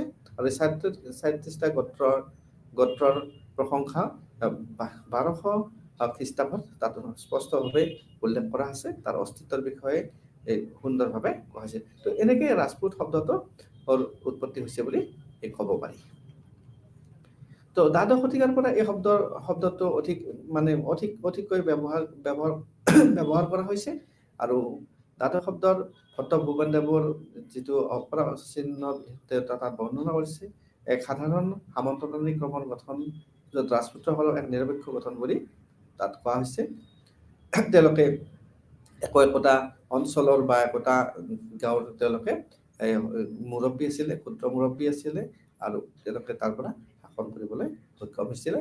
তো এই শাসনাধীষ্ঠ অভিজাতসকলৰ মাজত ৰাজপুত্ৰই এক বিস্তৃত পৰিসৰ সামৰি লৈছিল। তেওঁলোকে এটা বিশেষ স্থান দখল কৰিব পাৰিছিল। আৰু ইয়াৰ পৰা তাৰ নিম্নতম ৰেংকিঙৰ পৰা ভূমিধৰৰ বাবে এজন প্ৰকৃত তেওঁলোকে ৰজাৰ পুত্ৰলৈকে এই গোটেইখিনিলৈকে তাৰ এটা সহসম্পৰ্ক আছিলে। এতিয়া আমি আহিম ইয়াৰ পিছৰ বিষয়টোলৈকে। ৰাজপুত্ৰ এজন সামৰিক প্ৰধান হিচাপে তেওঁলোকে কেনেধৰণে কাম কৰিছিল, কি কৰিছিল। তো মূলতঃ ভাৰতীয় সৈনিক হিচাপে ৰাজপুতসকলৰ আৱিৰ্ভাৱ হৈছিল খ্ৰীষ্টপূৰ্ব 700 আৰু এইটো উত্তৰ পশ্চিমত হৈছিল। আৰু বিভিন্ন পাণ্ডুলিপিৰ পৰা তেওঁলোকৰ আমি বিষয়ে জানিব পাৰিছোঁ। অষ্টম শতিকাৰ পৰা হিন্দু শাসন তাত প্ৰমাণ হৈছে তেওঁলোকৰ তেওঁলোকে ৰাজপুতসকলে যে তাত সামৰিক শক্তি হিচাপে কাম কৰিছিলে, এই সময়ত সকলো বাদিক পৰম্পৰাত ৰাজপুতসকলে ঘৰচালক হিচাপে কিন্তু দেখুৱাইছিল। তেওঁলোকৰ যিবিলাক পৰম্পৰা আছিল তাত কিন্তু ৰাজপুতসকলক ঘৰচালক হিচাপে দেখুৱাইছিল, তাত বাহিৰে অন্য একো নাছিলে। তো এইটো আকৌ মানে এনেকুৱা উপেক্ষা কৰা নহ'ব যে মানে ইয়াত এনেকুৱা গোত্ৰ পুৰুষৰ মধ্যযুগৰ প্ৰাৰম্ভণিত ৰাজপুতসকলক হায়াৱতী বা ঘৰাৰ প্ৰভু উপাধিও দিয়া হৈছিল, আৰু সেইবিলাক কৰি তেওঁলোকে গৌৰৱ অনুভৱ কৰিছিলে। তো ৰাজপুতসকলৰ সামৰিক চৰিত্ৰ ইয়াৰ পৰা প্ৰতিফলিত হৈছিলে লেখপাত হাতীত গুজৰাট আৰু পশ্চিম নথিপত্ৰত আদিত এক সংগ্ৰহ মাৰোৱাৰ অঞ্চলত তাত সংগ্ৰহ কৰা হৈছিল, যি তেওঁলোকৰ ভূমি অনুদান ৰখাৰ বিনিময়ত ৰাজ্য বা অধিপতিলৈ সামৰিক হোৱা প্ৰদৰ্শন বুজায়। তেওঁলোকক ভূমি দিয়া হৈছিল আৰু তাৰ বিনিময়ত তেওঁলোকে সামৰিক শাসন তেওঁলোকে প্ৰশাসন চলাইছিলে।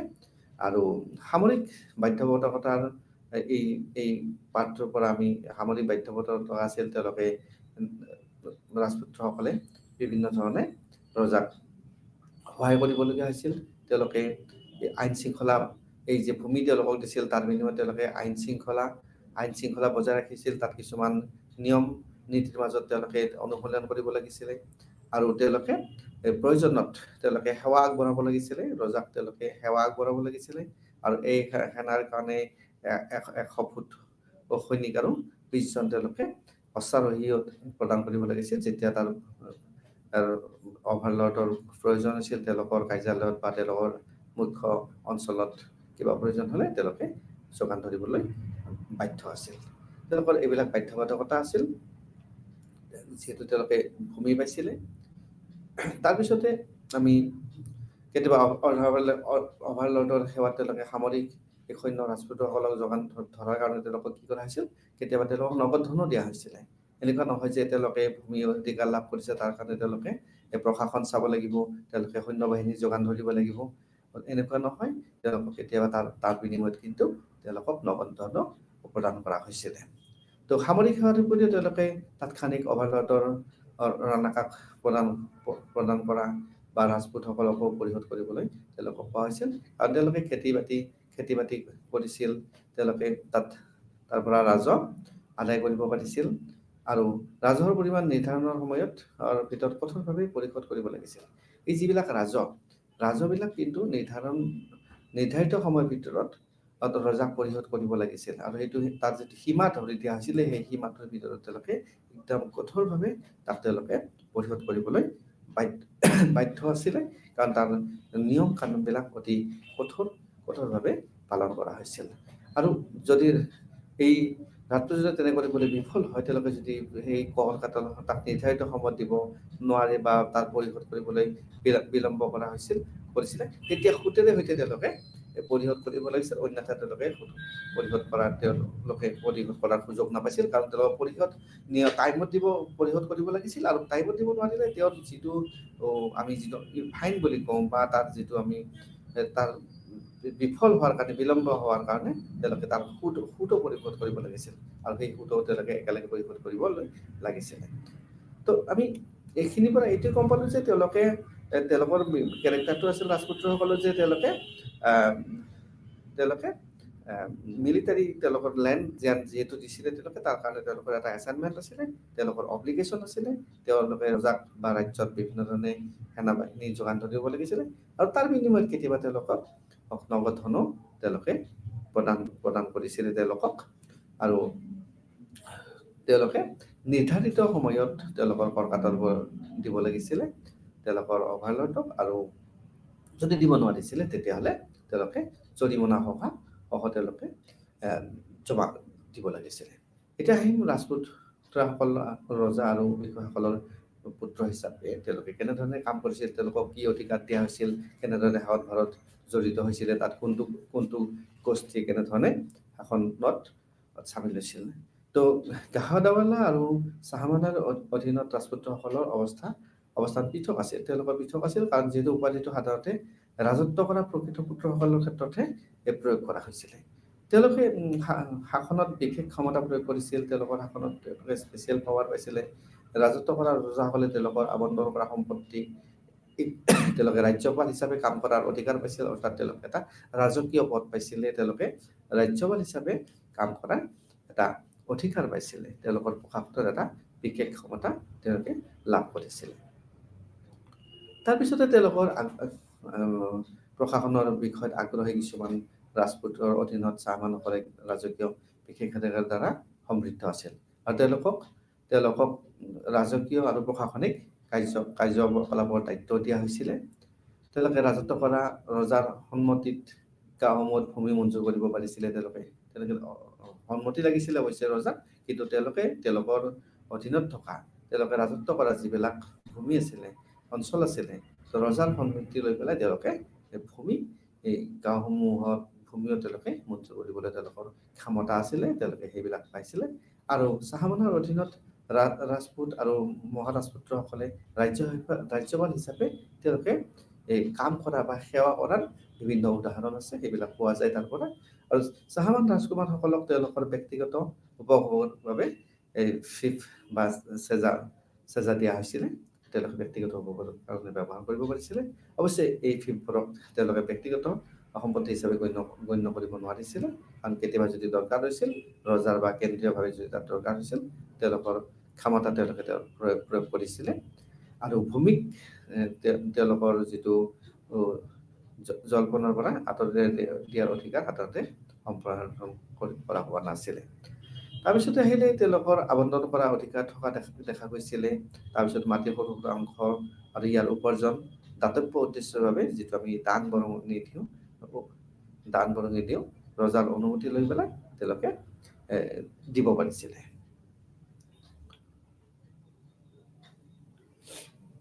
তাৰপিছত আহিম এতিয়া আমি আহিম যে এতিয়া 36টা ৰাজপুত গোত্ৰৰ কথা আমি জানিব পাৰিম। 36টা ৰাজপুত গোত্ৰ বিষয়ে আমি জানিব পাৰিম। প্ৰায় সকলো সমসাময়িক গ্ৰন্থ প্ৰদান কৰা ৰাজপুত গোত্ৰৰ সংখ্যা 36টা আছে। 36টা ৰাজপুত গোত্ৰৰ কথা বিভিন্ন ধৰণৰ গ্ৰন্থত উল্লেখ পোৱা যায়, আৰু এই গোত্ৰবিলাক বিভিন্ন ধৰণৰ হয়। আৰু গোটেই তালিকাখনত পৃথ্বীৰাজ চৌ, কুমাৰ পালাচাৰিতাই, বৰ্ণৰত্নাকৰ আৰু মালোৱা জৈনৰ যিটো এটা মন্দিৰ তাৰ পৰা পোৱা গৈছে। কৰ্ণেল জেমছ টডে উপৰোক্ত যিবিলাক উৎস আছিলে, এই যে উৎসবিলাক পৃথ্বীৰাজ চৌ বা কুমাৰ পালাচাৰিতা বা ৰত্নাকৰ বা মালোৱাৰৰ যিবিলাক জৈন মন্দিৰৰ যেনেধৰণে তাৰ উৎসবিলাক পোৱা গৈছে, তো তাৰ পৰা কৰ্ণেল টডে কি কৰিছিলে, উপৰোক্ত উৎসৱৰ পৰা গোত্ৰৰ নামবিলাক অধ্যয়ন কৰিছিল, আৰু তেওঁ তাত কিছুমান ত্ৰুটিপূৰ্ণ স্থানীয় ভাষাৰ বিলাক আঁতৰ কৰি নিজাববীয়াকৈ তাত প্ৰস্তুত কৰিছিল। এই গোত্ৰবোৰৰ তালিকা তেওঁ প্ৰস্তুত কৰিছিলে। তাত অৰ্থাৎ স্থানীয়ভাৱে তেওঁলোকে তাৰ ত্ৰুটিবোৰ আঁতৰাই তাৰ পৰা এখন তালিকা তেওঁ প্ৰস্তুত কৰিছিলে, আৰু এই তালিকাৰ পৰা আমি এই গোত্ৰবিলাকৰ বিষয়ে জানিব পাৰোঁ। এই 36টানো গোত্ৰ কি আমাৰ ইয়াত অৱশ্যে আমি এই পাঠত আমি বিতংভাৱে আমি পাবলৈ সক্ষম নহওঁ, আমি বেলেগ ধৰণে তাৰ পৰা আমি জানিব পাৰিম। হ'লেও কৰ্ণেল জেমছ টডে এই যিকেইটা ওপৰত আমি চ'ৰ্চ বা সমলৰ কথা কৈছোঁ, তাৰ পৰা তেওঁ অধ্যয়ন কৰিছিলে, আৰু অধ্যয়ন কৰি তেওঁ স্থানীয়ভাৱে খেলি তাত স্থানীয় ভাষাৰ যিটো পুথি আছিল, সেইবিলাক পুথিবিলাক আঁতৰাই নিজাববীয়াকৈ এখন তালিকা প্ৰস্তুত কৰিছিলে। অৱশ্যে এই যে তালিকাখন আছে, উপৰোক্ত তালিকাৰ তুলনাত মূল সাহিত্য গ্ৰন্থ তালিকাৰ সৈতে প্ৰকাশ কৰে টডে, আৰু তাত কি কৈছিল, তেওঁ বৈদেশীমূলক জনজাতীয় গোটসমূহো অন্তৰ্ভুক্ত কৰিছিল। আনকি ৰাজপুত্ৰ গোটৰ কিছুমান উপগোট আছিল, আৰু সেই উপগোটবিলাক পিছত উদ্ভৱ হৈছিল, আৰু সেইবিলাকো তাত অন্তৰ্ভুক্ত কৰিছিল।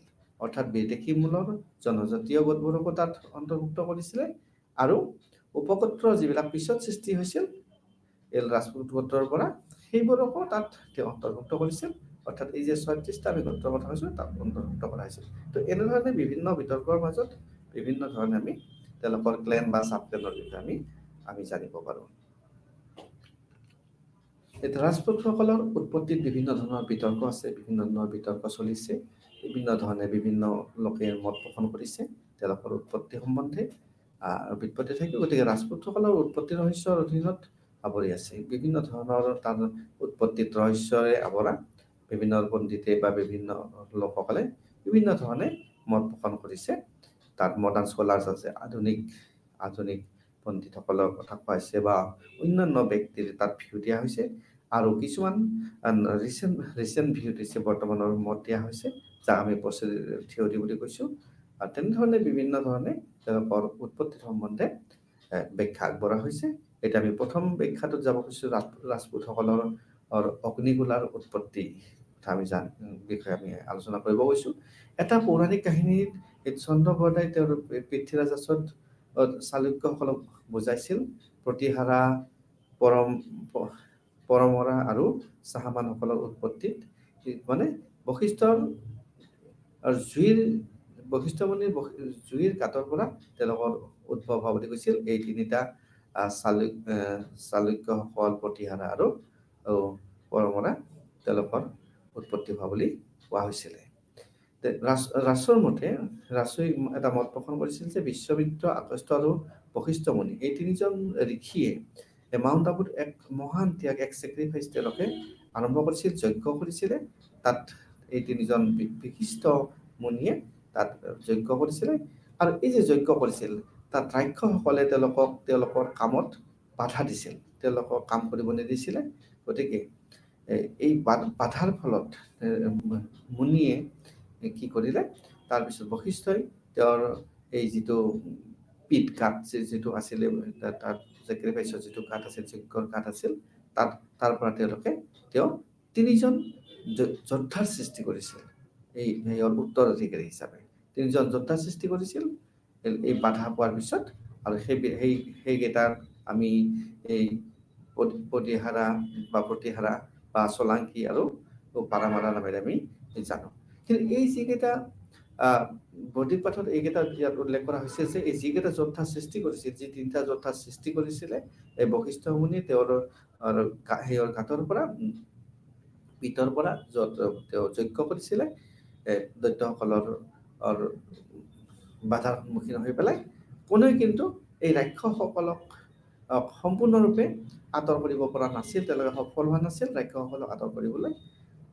তাৰপিছত আমি ৰাজপুতসকলৰ অগ্নিগোলা উৎপত্তিৰ বিশ্বাস কৰা আধুনিক কিছুমান পণ্ডিত আছে, তেওঁলোকে এই যে মত আগবঢ়োৱা হৈছে তেওঁলোকৰ অগ্নিগোলৰ পৰা তেওঁলোকৰ যে উৎপত্তি হৈছিলে, কিছুমান বিশ্বাস কৰা পণ্ডিত আছিলে। তাৰ ভিতৰত সেই পণ্ডিতবিলাকৰ ভিতৰত আমি ৱাটছন, ফক্স, কামফেল, D.R. ভাণ্ডাৰগাৰ ইত্যাদিৰ আমি নাম উল্লেখ কৰিব পাৰোঁ। তেওঁলোকৰ এটা বিশ্বাস আছিল যে এনেধৰণে ৰাজপুতসকলৰ অগ্নিগোলাৰ পৰা উৎপত্তি হৈছিলে। গতিকে এই তেওঁলোকৰ মতবোৰনো কি, কেনেধৰণৰ আমি এই বিষয়ে এতিয়া আলোচনা কৰিম। তেওঁলোকে বিশ্বাস কৰে যে সকলো তথাকথিত অগ্নিগোলা ৰাজপুত গুৰ্জাৰ ষ্টকৰ পৰা আহিছে বুলি কৈছে। যিমানবিলাক হৈছে তেওঁলোকৰ বিশ্বাসটো তেনেধৰণৰ আছিলে আৰু এইটো চৌফল তথাকথিত অগ্নিগোলা ৰাজপুতৰ আৰু গুৰ্জাৰ ষ্টকৰ পৰা তেওঁলোকে আহিছে বুলি কৈছে। ৰাজপুতসকলৰ গুৰ্জাৰৰ উৎপত্তিক প্ৰতিপাল ভাটিয়াই সমালোচনা কৰিছে। প্ৰতিপাল ভাটিয়াই কিন্তু সমালোচনা কৰিছে তেওঁলোকৰ উৎপত্তিটোক লৈ পেলাই। তেওঁ যুক্তি দিছে যে গুৰ্জাৰা কেৱল এই যে গুৰ্জাৰা বুলি কোৱা হৈছে, গুৰ্জাৰা কেৱল এজন মানুহৰ নাম নহয়, এজন যে মানুহৰ নহয়, ই কিন্তু এখন দেশ বা ইয়াত বাস কৰা সকলো লোককে বুজাইছে।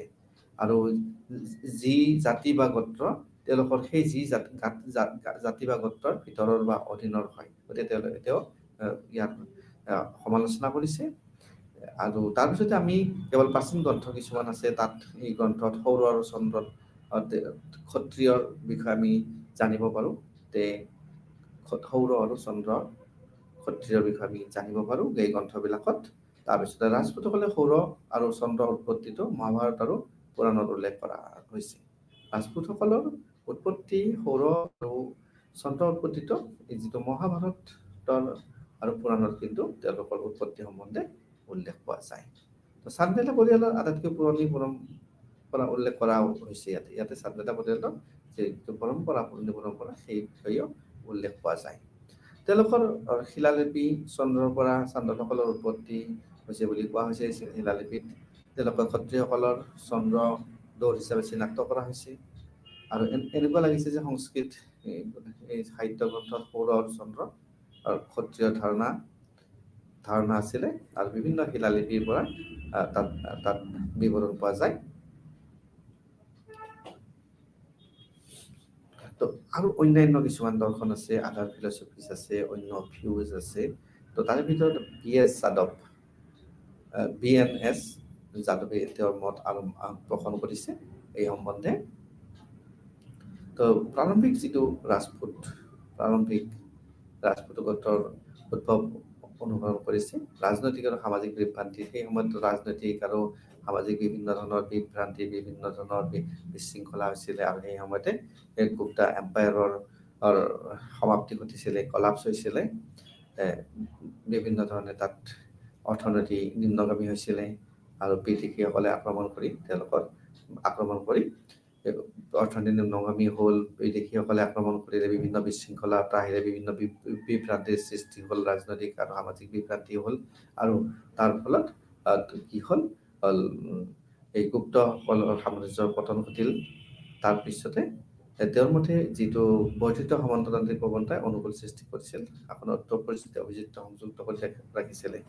আৰু এই মূলতঃ ভূমিৰ লগত জড়িত আছিলে সামন্তসকলৰ, আৰু তেওঁলোকৰ প্ৰৱণতাই এই যিটো এটা বৰ্ধিত এটা সামন্ততান্ত্ৰিক প্ৰৱণতা আছিলে, আৰু তাৰ ফলতে এটা নতুন ব্যৱস্থাৰ সৃষ্টি হৈছিলে। এই পৃষ্ঠভূমিত সংলগ্ন হৈছিলে গুৰ্জাৰা, গহিলোট, চাহামনা, চাপা আদি এই গোত্ৰবিলাকে। আৰু এইটো হ'ল 650 পৰা 750 খ্ৰীষ্টাব্দত উত্তৰ ভাৰতত তেওঁলোকৰ উত্থান হৈছিলে, আৰু এই বিষয়ে আমি বিভিন্ন ধৰণে আমি জানিব পাৰোঁ। তো অৱশ্যে স্বতন্ত্ৰ শাসক হিচাপে তেওঁলোকৰ উত্থান সত্যপৰৰ 8ম শতিকাৰ পৰাহে হোৱা বুলি কোৱা হয়। আৰু উত্তৰ ভাৰতৰ প্ৰথম ৰাজপুত শাসক গোত্ৰই কানৌজ আৰু অন্যান্য অঞ্চলৰ ওপৰত তেওঁলোকৰ দখল প্ৰতিষ্ঠা কৰিছিল। কানৌজ তেওঁলোকে দখল কৰিছিলে, তেওঁলোকে আধিপত্য বিস্তাৰ কৰিবলৈ সক্ষম হৈছিল। তাৰপিছতে আমি আহিম DC চিৰকাৰে কেনেধৰণৰ মত পোষণ কৰিছে এই ৰাজপুতৰ অৰিজিন সম্বন্ধে। DC চিৰকাৰে কৈছিল যে কালহানৰ ৰাজত্বৰংগিনীত ৰাজপুতৰা শব্দটো কেৱল ভূমি মালিকৰ অৰ্থত ব্যৱহাৰ কৰা হৈছে। তেওঁ কিন্তু তেনেধৰণে এই মত পোষণ কৰিছে যে তেওঁলোকৰ ভূমি মালিক হিচাপে তাত ব্যৱহাৰ কৰা হৈছে কালহানৰ ৰাজত্বৰংগিনীত। আৰু ইয়াত আমি দেখিছোঁ যে 12 খ্ৰীষ্টাব্দত 37টা যে ৰাজপুত ক্লেন আছিল, তেওঁলোকৰ 36টা ক্লেনৰ জন্ম হৈছিলে, সৃষ্টি হৈছিলে।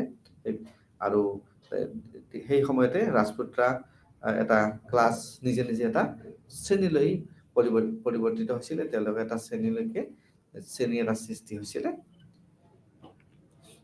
তাৰপিছত আমি আহিম যে শেহতীয়া দৃশ্য বা প্ৰক্ৰিয়াগত তত্ত্ব কিছুমান আছে। তাৰে ভিতৰত BD চট্টোপাধ্যায় মত পোষণ কৰিছে ৰাজপুতসকলৰ উত্থান সম্বন্ধে বা সৃষ্টি সম্বন্ধে বা তেওঁলোকৰ অৰিজিন সম্বন্ধে।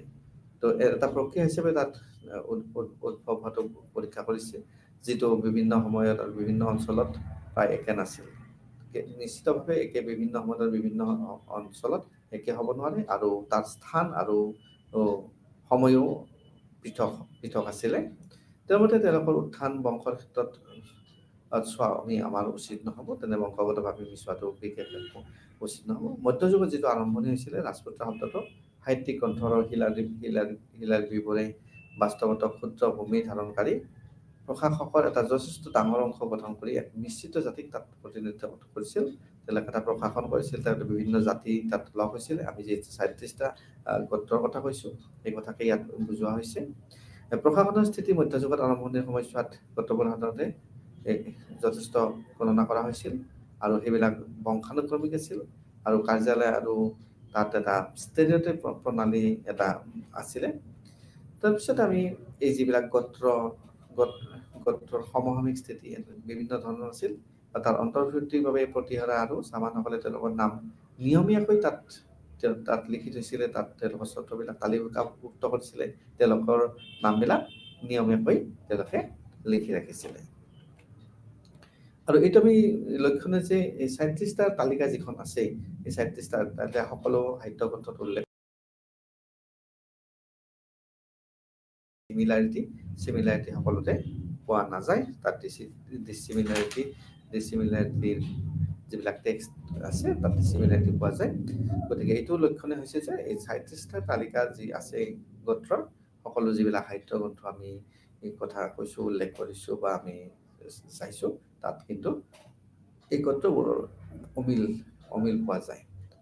তো ৰাজনৈতিক অধিবৃত্ত তাত কথা আহিছে সম্পূৰ্ণৰূপে মুখ্য তাত চৰ্ত আছিলে, গদ্যৰ স্থিতি বা ইয়াত আমি সংযোগ কৰিব পাৰোঁ, সন্নিৱিষ্ট কৰিব পাৰোঁ। সেয়ে সম্ভৱতঃ ৰাজনৈতিক আধিপত্যৰ বাবে এইবিলাক হৈছিলে। ৰাজনৈতিক মূলতঃ অতীততে হওক বা বৰ্তমানতে হওক বা মধ্যযুগতেই হওক, ৰাজনৈতিক আধিপত্য এটা ডাঙৰ হেৰি আছিলে। ৰজাসকলৰ তেওঁলোকে ৰাজনৈতিকভাৱে কেনেকৈ সক্ষম হয়, কেনেকৈ আধিপত্য বিস্তাৰ কৰিব পাৰে, প্ৰভুত্ব বিস্তাৰ কৰিব পাৰে, প্ৰজাৰ ওপৰত তেওঁলোকৰ শাসন ন্যস্ত কৰিব পাৰে, তাৰ কাৰণে বিশেষ ধৰণৰ ব্যৱস্থা হাতত লৈছিলে। তো প্ৰতিহাৰা আৰু চাহমানসকলে তেওঁলোকৰ নাম নিয়মীয়াকৈ যিটো আমি তালিকাভুক্ত কৰাৰ কথা কৈছিলোঁ, তেওঁলোকে তালিকাভুক্ত কৰি ৰাখিছিলে। আৰু তেওঁ পৰামৰ্শ দিয়ে যে ৰাজপুতসকলৰ উত্থান প্ৰক্ৰিয়া আৰম্ভণিতে মধ্যযুগীয় অভিলেখসমূহত ৰাজনৈতিক, অৰ্থনৈতিক আৰু সামাজিক বিকাশৰ সৈতে সম্পৰ্কিত পোৱা যায়। মূলতঃ ৰাজনৈতিক, অৰ্থনৈতিক, সামাজিক যিবিলাক বিকাশ হৈছিলে তাৰ লগত তেওঁলোকৰ সম্পৰ্ক বিচাৰি পোৱা যায়। চন্দ্ৰপীঠে আৰু তেওঁৰ ৰাজপুতসকলৰ উত্থান প্ৰক্ৰিয়াত উৎসৱৰ অধ্যয়ন কৰিছিল আৰু তাৰ আধাৰত তেওঁ বিভিন্ন কথা বা তাৰ বিকাশ সেইবিলাক বিচাৰি লৈছে। সেইবিলাকৰ ভিতৰত ৰাজনৈতিক, অৰ্থনৈতিক আৰু সামাজিক বিষয়বিলাকৰ কথা আমি উল্লেখ কৰিব পাৰোঁ। এতিয়া পশ্চিম আৰু মধ্য ভাৰতৰ শিলালিপিবোৰত আমাৰ বিভিন্ন ধৰণে এই জনজাতিসকলৰ তেওঁলোকে কেনেকৈ দমন কৰিছিল বা কেনেধৰণে তেওঁলোকে সম্প্ৰসাৰণ কৰিছিল বা ভীল, পুলিন্দা আৰু চাবৰাসকলৰ এই বসতিত তেওঁলোকে কেনেধৰণে কৰিব পাৰিছিল, আমি সেই বিষয়ে জানিব পাৰোঁ। বা আমি এই যিটো এগ্ৰেৰিয়ান আৰু টেৰিটৰিয়েল যিটো ছেটেলমেণ্টছ আছিল, কৃষি আৰু টেৰিটৰিয়েল যিটো ছেটেলমেণ্ট আছিল, তাৰ ক্ষেত্ৰত তাত কলনাইজেশ্যনৰ কথা আহিছিলে।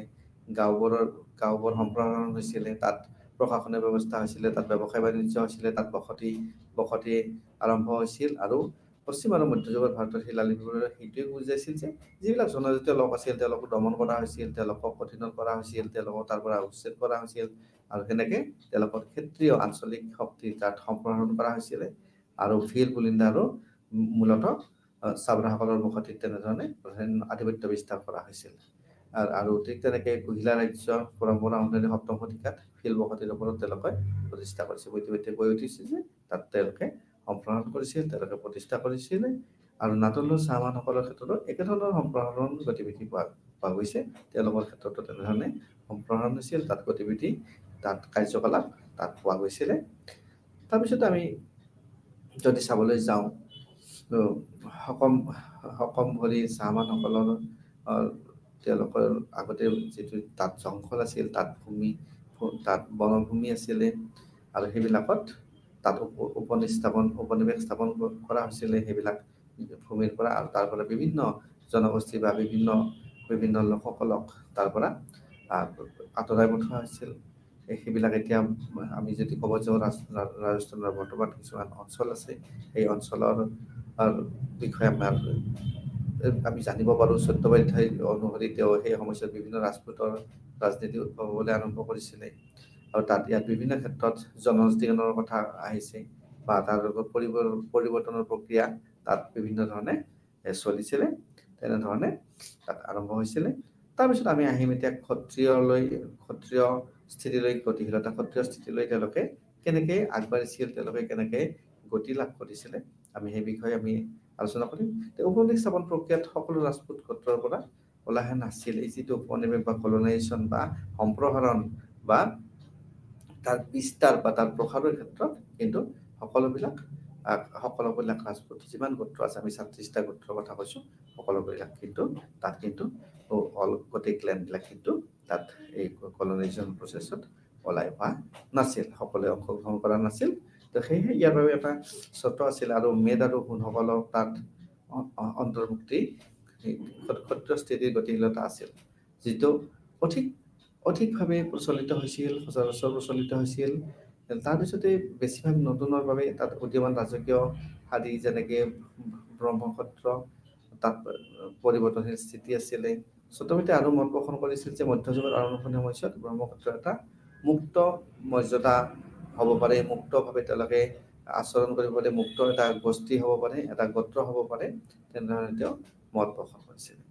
এতিয়া আমি আহিম ৰাজনৈতিক খ্যাতিলৈকে। ৰাজনৈতিক খ্যাতি কেনেকৈ লাভ কৰিছিল, তেওঁলোকে কেনেধৰণে তেওঁলোকৰ ব্যৱস্থা প্ৰচলন কৰিছিলে। তো পশ্চিম ভাৰতৰ কথা আমি যদি ক'ব যাওঁ, ৰাজনৈতিক খ্যাতি অৰ্জন কৰিছিলে গুজৰাটীসকলে। বিভিন্ন স্তৰৰ পৰা তেওঁলোকে ওলাই আহিছিল, বিভিন্ন হেৰিৰ পৰা তেওঁলোকৰ যিটো গ্ৰুপ আছিল, গোত্ৰ আছিল, তাৰ পৰা তেওঁলোকে ওলাই আহিছিলে।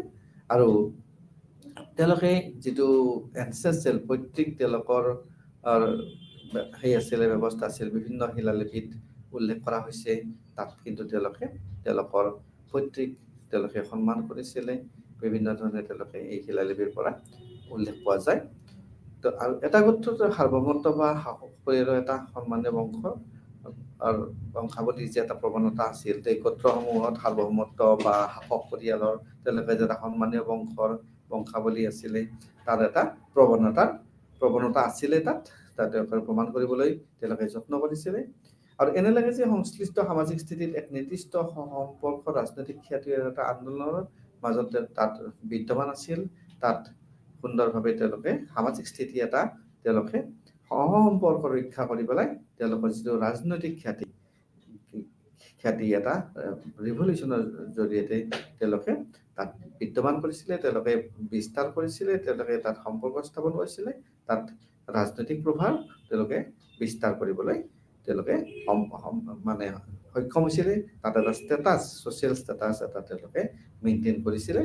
তাৰপিছতে আমি যদি চাব যাওঁ যে mobility from feudality to independent status, সামন্তবাদীৰ পৰা স্বতন্ত্ৰ স্থিতিলৈ গতি দিলে। সামন্ত কথা আৰু স্বতন্ত্ৰৰ কথা আমি যদি ক'ব যাওঁ, সামন্তবাদী বুলি কোৱাৰ লগে লগে তেওঁলোকৰ অধীনত যিটো ফিউডেল ছিষ্টেম, তাৰ অধীনত বিভিন্ন ধৰণে শাসকীয় স্তৰ থাকে। আৰু তাৰ পৰা তেওঁলোকে মূল যিটো আমি কিং বুলি কওঁ বা মেইন মানুহ বুলি কওঁ, মেইন ৰজা বুলি কওঁ, তেওঁৰ অধীনত তেওঁলোকে কাম কৰে। আৰু সেই ধৰণে শাসনৰ আৰু সেই ব্যৱস্থাটোক আমি ডিচেন্ট্ৰেলাইজ ব্যৱস্থা বুলিও ক'ব পাৰোঁ। আৰু তাৰ পৰাই স্বতন্ত্ৰ স্থিতিলৈ যিটো এটা ইণ্ডিপেণ্ডেণ্ট ব্যৱস্থালৈকে, স্বাধীনচিতীয়া ব্যৱস্থালৈকে গতিশীলতা বা আৰম্ভণি কেনেকৈ হৈছিলে সেই বিষয়ে আমি জানিব লাগিব। তো কিছুমান ৰাজপুত গোত্ৰৰ সামন্ততিৰ পৰা স্বতন্ত্ৰ স্থিতিলৈ ওলাই আহিছিলে। সকলোৱে অহা নাছিলে। এই যে আমি ৩৭টা গোত্ৰৰ কথা কৈছোঁ, তাৰে ভিতৰত কিছুমান গোত্ৰই তেওঁলোকে এটা স্বাধীনচিতীয়া, এটা ইণ্ডিপেণ্ডেণ্ট এৰিয়ালৈকে তেওঁলোকে ওলাই আহিছিলে। আৰু এইটো স্পষ্ট হৈছিল যে যিটো স্পষ্ট বংশানুগতিক দাবীৰ পৰা স্পষ্ট হৈছিলে। তাৰপিছতে গুজৰাটৰ ঘটনা, গুহিলাচ, কিষ্কিন্ধা আৰু ধবকগড়া, মেৱাৰ আৰু গুহিলা, গুজৰাটৰ চাহমান আৰু ৰাজপুতসকলৰ উত্থান। তাত এই সামন্তৰিকৰ পৰা স্বতন্ত্ৰ স্থিতিলৈকে আহিছিল আৰু এইটো ঘটনা আছিলে। তো এইবিলাক আমি যেনেকৈ কৈছোঁ যে তাকে চব গুজৰাট, গুহিলা আৰু আমি যিটো কিষ্কিন্ধাৰ কথা কৈছোঁ, সেইবিলাক তেওঁলোকে স্বতন্ত্ৰভাৱে তেওঁলোকৰ শাসনভাৰ কৰিবলৈ তেওঁলোকৰ এটা ট্ৰেনজেকশ্যন হৈছিল, এটা ফিউডেলিটিৰ পৰা ইণ্ডিপেণ্ডেণ্ট ষ্টেটাছলৈকে এটা স্থিতিলৈকে তেওঁলোকৰ ট্ৰেনজেকশ্যন হৈছিল, পৰিৱৰ্তন হৈছিলে। আৰু তেওঁলোকে ওলাই আহিছিলে স্বাধীনচিতীয়া এটা ভাৱে শাসন কৰিবলৈ। তাৰপিছতে আমি পাম যে এই পৰিৱৰ্তন ঊৰ্ধ্বমুখী আছিলে আৰু গতিশীল আছিল। আৰু তাত মূলতে আছিল সামৰিক শক্তিৰ বিকাশ।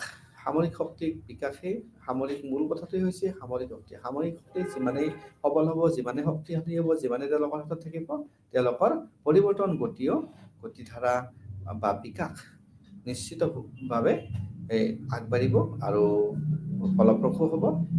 ৰাজপুতসকলৰ উত্থান এনেদৰে বিদ্যমান হৈছিলে।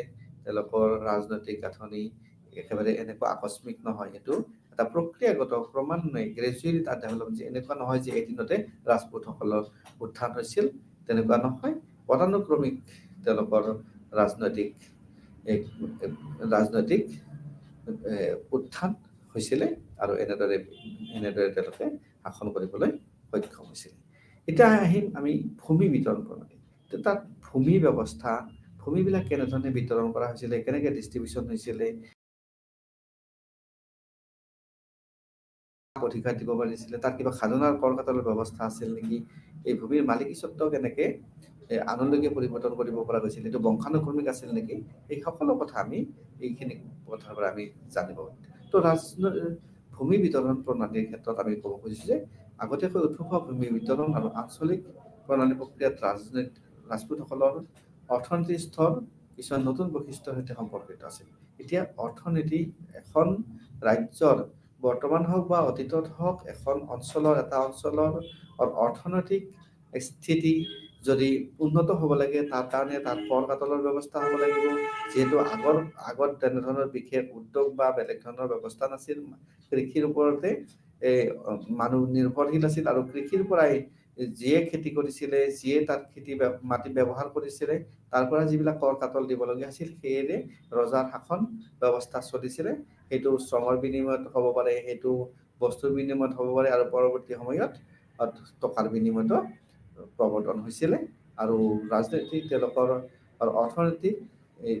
অৰ্থনীতিৰ স্তৰটো যিকোনো সময়ত যিকোনো ৰজাৰ ক্ষেত্ৰতে অৰ্থনীতি উন্নত হ'বলৈ হ'লে তেওঁলোকৰ আঞ্চলিকেই হওক বা কেন্দ্ৰীয় হওক তেওঁলোকক সেই স্তৰত নিবৰ কাৰণে বা আগবঢ়াই নিবৰ কাৰণে তাৰ কাৰণে কৰ কাটলৰ ব্যৱস্থা, যিহেতু সেই সময়ত আমি ভূমিৰ কথা উল্লেখ কৰিছোঁ। ভূমি বিতৰণ প্ৰণালী, ভূমি বিতৰণ কৰিব আৰু সেই বিতৰণ কৰা ভূমিৰ পৰাই নিশ্চিতভাৱে কৰ কাটল আদায় হ'ব। আমি আৰু ইতিমধ্যে আলোচনা কৰিছোঁ, যদি সেইবিলাক কৰ কাটলবিলাক উপযুক্ত সময়ত দিয়া নহয়, তাৰ কাৰণে অতিৰিক্ত সুদ ভৰিব লাগিব আৰু সেই সুদ কৰৰ সৈতে একেলগে দিব লাগিব।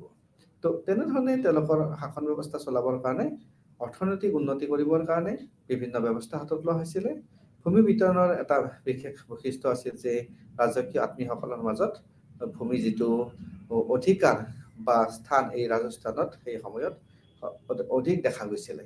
কাৰণ তেওঁলোকৰ মাজতে ভূমি বিতৰণটো ৰাজকীয় যিবিলাক আত্মীয় আছিল, কিং আছিল, তেওঁলোকৰ নিজৰ হেৰিৰ ভিতৰতে কিংছমেন আছিলে, তেওঁলোকৰ ভিতৰতে সীমাবদ্ধ ৰাখিবলৈ যথেষ্ট পৰিমাণে যত্ন কৰিছিল। তাৰ প্ৰৱণতা আছিল, তাৰ টেণ্ডেঞ্চি আছিলে সেই সময়ত। ঠিক তেনেকে এই সময়ত এই প্ৰথাটো তেওঁলোকৰ মাজত সচৰাচৰ দেখা গৈছিলে।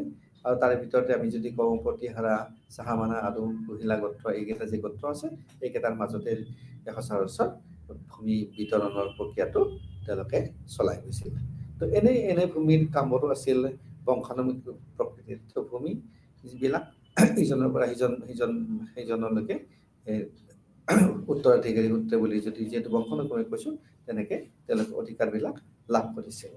আৰু নিৰ্দিষ্ট কথাটো আছিল যে আনজনে তেওঁলোকে যে আবণ্টন কৰিছিল কিছুমান ভূমি স্বতন্ত্ৰ, তেওঁলোকক দিয়া ভূমিবিলাকত তেওঁলোকে ভূমিবিলাক আনক কৰ্তৃত্ব দিয়াৰ ক্ষেত্ৰত তেওঁলোকৰ কিন্তু কিছু ক্ষেত্ৰত স্বতন্ত্ৰতা নাছিল আৰু কিছু ক্ষেত্ৰত তেওঁলোকৰ স্বতন্ত্ৰতা আছিল।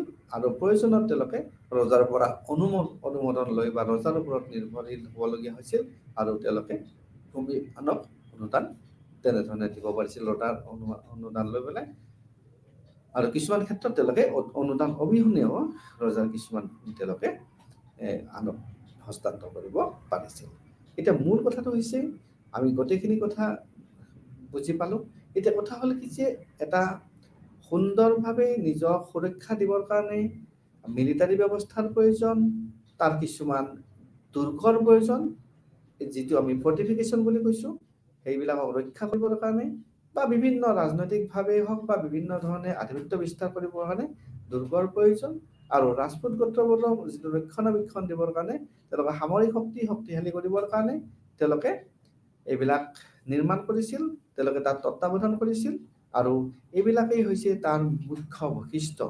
আৰু তেওঁলোকৰ এই গোত্ৰবোৰে তেওঁলোকক ৰক্ষণাবেক্ষণ দিবৰ কাৰণে দুৰ্গৰ তেওঁলোকে নিৰ্মাণ কৰিছিল আৰু তত্বাৱধান কৰিছিল। কাৰণ অকল নিৰ্মাণ কৰিলে নহ'ব, তত্বাৱধান কৰিলে নহ'ব, সুন্দৰভাৱে তাৰ নিৰ্মাণ প্ৰক্ৰিয়া হ'ব লাগিব। তো প্ৰাৰম্ভিক মধ্যযুগৰ শিলালিপি বিভিন্ন এই দুৰ্গৰ কথা উল্লেখ পোৱা যায়। তাত যে দুৰ্গ বনোৱা হৈছিল, তাত দুৰ্গ প্ৰস্তুত কৰা হৈছিল, তাৰ সুৰক্ষাৰ কাৰণে, প্ৰতিৰক্ষাৰ কাৰণে, এইবিলাকৰ কথা তাত সুন্দৰভাৱে উল্লেখ পোৱা যায়। আমি মধ্যযুগৰ শিলালিপিবিলাকত আমি তাৰ এই সম্বন্ধে আমি জানিব পাৰোঁ, যিটো প্ৰাৰম্ভিক আমি মধ্যযুগৰ কথা আমি কৈছোঁ। তাৰ প্ৰতিৰক্ষা সেৱা কৰাৰ উপৰিও তাৰ এইটোতো উদ্দেশ্য থাকিবই, সেইটো থাকিবই লাগিব। আৰু এইবিলাকে বিভিন্ন ধৰণৰ বহল অৰ্থত আমি যদি ক'ব যাওঁ বিভিন্ন ধৰণৰ তাত সম্পৰ্ক বজাই ৰাখিছিল আৰু তাত পালন কৰিছিল। কাৰণ তাত ডাঙৰ ডাঙৰ ভূমিধাৰ আছিল, ভূমিৰ মালিক আছিল, বিভিন্ন ধৰণৰ জনসংখ্যা আছিল। সেইবিলাকৰ ক্ষেত্ৰত তাত প্ৰভুত্ব বিস্তাৰ কৰিবলৈ, আধিপত্য বিস্তাৰ কৰিবলৈ সেইবিলাক বিদ্যমান আছিল। ৰাজস্থান আছিল এনে দুৰ্গৰ দলনাভূমি। ৰাজস্থান অধিক এনেধৰণৰ দুৰ্গৰ আমি পাম, আৰু সেইকাৰণে দলনভূমি বুলি তাক দলনাভূমি বুলি কোৱা হৈছে। তেওঁলোকে প্ৰতিৰক্ষাৰ ক্ষেত্ৰত বিভিন্ন ধৰণে তাত প্ৰস্তুত কৰিছিল, তাত তত্ত্বাৱধান কৰিছিল আৰু নিৰ্মাণ কৰিছিল। তাৰপিছত আমি যদি ক'ব যাওঁ তো এনেদৰে তেওঁলোকে শাসনকাৰী গোত্ৰৰ একত্ৰীকৰণ প্ৰক্ৰিয়াটো প্ৰতিনিধিত্ব কৰিছিল। তো এনেধৰণে তেওঁলোকৰ একত্ৰীকৰণ বা একতা বা তাত বিভিন্ন ধৰণৰ ব্যৱস্থা প্ৰৱৰ্তন কৰিছিল যাতে তেওঁলোকে একগোট হৈ কাম কৰিব পাৰে। সেইকাৰণে তেওঁলোকে এই একত্ৰীকৰণ প্ৰক্ৰিয়াকো তেনেধৰণে ভোটবোৰ নিৰ্মাণ কৰি এই যিবিলাক শাসকীয় গোত্ৰ আছে বা গোষ্ঠী আছে তেওঁলোকে এই প্ৰক্ৰিয়াটো অব্যাহত ৰাখিছিল। এতিয়া কথা হ'ল আমি ফৰ্টিফিকেশ্যনৰ কথা আমি জানিব পাৰিলোঁ। এতিয়া আমি যদি চাব যাওঁ তেওঁলোকৰ ইণ্টাৰক্লেন আন্তঃগোত্ৰৰ সম্পৰ্কবিলাক কেনেধৰণৰ আছিল, কেনেধৰণে সম্পৰ্কবিলাক তেওঁলোকে বৰ্তাই ৰাখিছিল, তাৰ এই বৰ্তাই ৰখাৰ কেনেধৰণৰ ব্যৱস্থা আছিল, আৰু সমাজখন এটা বিশৃংখল বা অন্যান্য শক্তিৰ পৰা এটা নোহোৱা কৰিবৰ কাৰণে তেওঁলোকে কেনেধৰণে একত্ৰীকৰণ ব্যৱস্থা কৰিছিল, কৌশল অৱলম্বন কৰিছিল, আমি সেই সম্বন্ধে জানো। কিন্তু সামাজিক সম্পৰ্ক স্তৰৰ একত্ৰীকৰণৰ ক্ষেত্ৰত এই যিবিলাক ৰাজপুত গোত্ৰ আছে বা ৰাজপুতীকৰণৰ যিটো প্ৰক্ৰিয়া আছে সেইবিলাক মূলতঃ বিবাহ নেটৱৰ্কৰ জৰিয়তে তেওঁলোকে প্ৰতিষ্ঠা কৰিছিল। মূল কথা হৈছে কানেকশ্যন, আন্তঃগোত্ৰৰ সম্পৰ্ক স্থাপন কৰিবলৈ কাৰণে, এই প্ৰক্ৰিয়াটোৰ কাৰণে, ৰাজপুতীকৰণ কৰিবৰ কাৰণে তেওঁলোকে তেওঁলোকৰ গোত্ৰৰ মাজত যিটো আন্তঃগোত্ৰৰ মাজত তেওঁলোকে বিবাহৰ এটা নেটৱৰ্ক এটা তৈয়াৰ কৰি লৈছিলে। তো বিবাহ যিটো নেটৱৰ্ক তাৰ এই গোত্ৰসমূহৰ তাৰ যিটো সামাজিক ৰাজনৈতিক যিটো কাৰ্যকলাপ, এই বিস্তৃত ক্ষেত্ৰত সামাজিকভাৱে তাক বৈধতা প্ৰদান কৰা হৈছিল। তেওঁলোকে সুন্দৰভাৱে তেওঁলোকৰ ৰাজনৈতিক কাৰ্যকলাপ চলাই নিব পাৰিছিল আৰু সামাজিকভাৱে তেওঁলোকে সুন্দৰভাৱে প্ৰতিষ্ঠা কৰিব পাৰিছিল, তাৰ বৈধতা প্ৰদান কৰিব পাৰিছিল। তেওঁলোকে নিজৰ অস্তিত্ব বৰ্তাই ৰাখিবলৈ সক্ষম হৈছিল, সুন্দৰভাৱে পৰিচালনা কৰিব পাৰিছিলে আৰু সমাজখন এটা সুন্দৰ এটা পৰিৱেশত তেওঁলোকে জীয়াই ৰাখিবলৈ সক্ষম হৈছিল এই ব্যৱস্থাৰ জৰিয়তে। এইবাবে সহযোগিতাৰ নেতৃত্ব দিব পাৰে নিশ্চিতভাৱে। তাৰ যিটো কোঅপাৰেশ্যন, তাৰ যিটো বুজাবুজি, কাৰণ এটা গোত্ৰৰ পৰা যিটো এটা গোত্ৰৰ লগত যিটো এটা সম্পৰ্ক হ'ব, আৰু এই বৈবাহিক সম্পৰ্ক এটা পৰিয়ালৰ পৰা আন এটা পৰিয়াল, এটা গোত্ৰৰ পৰা আন এটা গোত্ৰ, তেওঁলোকৰ মাজত এটা সহযোগিতাৰ মনোভাৱ গঢ়ি তোলে, আৰু সেইটোৱে তেওঁলোকক পৰৱৰ্তী সময়ত একত্ৰিতভাৱে বা সমজুৱাভাৱে বা এটা সহমতত উপনীত হৈ তেওঁলোকৰ কাম কাজ চলাই নিয়াত যথেষ্ট সহায়ক হ'ব পাৰে। আৰু সেইটোৱে তেওঁলোকৰ এটা কৌশল আছিল, এটা পদ্ধতি আছিল। তেনেধৰণে তেওঁলোকে নিজকে একতাৰ দলেৰে বান্ধি ৰাখিবলৈ তেওঁলোকে সম্পূৰ্ণ সক্ষম হৈছিলে। তাৰপিছতে কিছুমান নতুন গোত্ৰৰ কথা আহিছে, তাত নতুন গোত্ৰৰ সৃষ্টি হৈছিলে। পূৰ্বৰ গোট আছিলে আৰু তাৰ উপৰিও উপগোট কিছুমান আছিল। সেইবোৰকো কিছুমান বিবাহৰ পদ্ধতিৰে তেওঁলোকৰ মাজলৈকে আনিবলৈ সক্ষম হৈছিল। নতুন গোষ্ঠীক বা নতুন গোত্ৰক তেওঁলোকে নিজৰ লগত সোমাই ল'ব পাৰিছিল। ৰাজপুতসকলৰ যিটো আৰোহণৰ একত্ৰীকৰণৰ গোত্ৰৰ প্ৰচলনৰ বাবে হৈছিল, আৰু বিভিন্ন ৰাজ্য আৰু আদালতত যিটো সদস্য আছিল বা তাত বিভিন্ন ধৰণৰ মানুহ জড়িত হৈছিল, তেওঁলোকে তাত বিভিন্ন লেভেলত বিভিন্ন স্তৰত তেওঁলোকে অংশগ্ৰহণ কৰিবলৈ সুযোগ লাভ কৰিছিলে। এইটোৱে হ'ল আমাৰ এতিয়া আন্তঃগোত্ৰ সম্পৰ্কীয় কথা। এতিয়া আমি আহিম যে ৰাজপুতসকলৰ উত্থান কেনেকৈ হৈছিল। ৰাজপুতসকলৰ উত্থানৰ বিষয়ে আমি এতিয়া আলোচনা কৰিম। ৰাজপুতসকলৰ ৰাইজ অফ দ্য ৰাজপুত ষ্টেটৰ কেনেধৰণে উত্থান হৈছিল, তাত ট্ৰিপাৰ্টাইট ষ্ট্ৰাগল হৈছিল, তিনিপক্ষ ষ্ট্ৰাগল হৈছিলে। তাৰপিছতে তাত গুৰ্জাৰ আৰু প্ৰতিহাৰৰ আৱিৰ্ভাৱ হৈছিল, সৃষ্টি হৈছিলে। তো হৰ্ষবৰ্ধনৰ আৰু পিছৰ পিৰিয়ডটোতে মানে এটা সাংঘাতিক ধৰণৰ ৰাজনৈতিক পৰিৱৰ্তন হৈছিল উত্তৰ ভাৰতত, নৰ্থ ইণ্ডিয়াত এটা টাৰ্মইল আহিছিলে, এটা সাংঘাতিক ধৰণৰ এটা জকাৰণি সৃষ্টি হৈছিলে।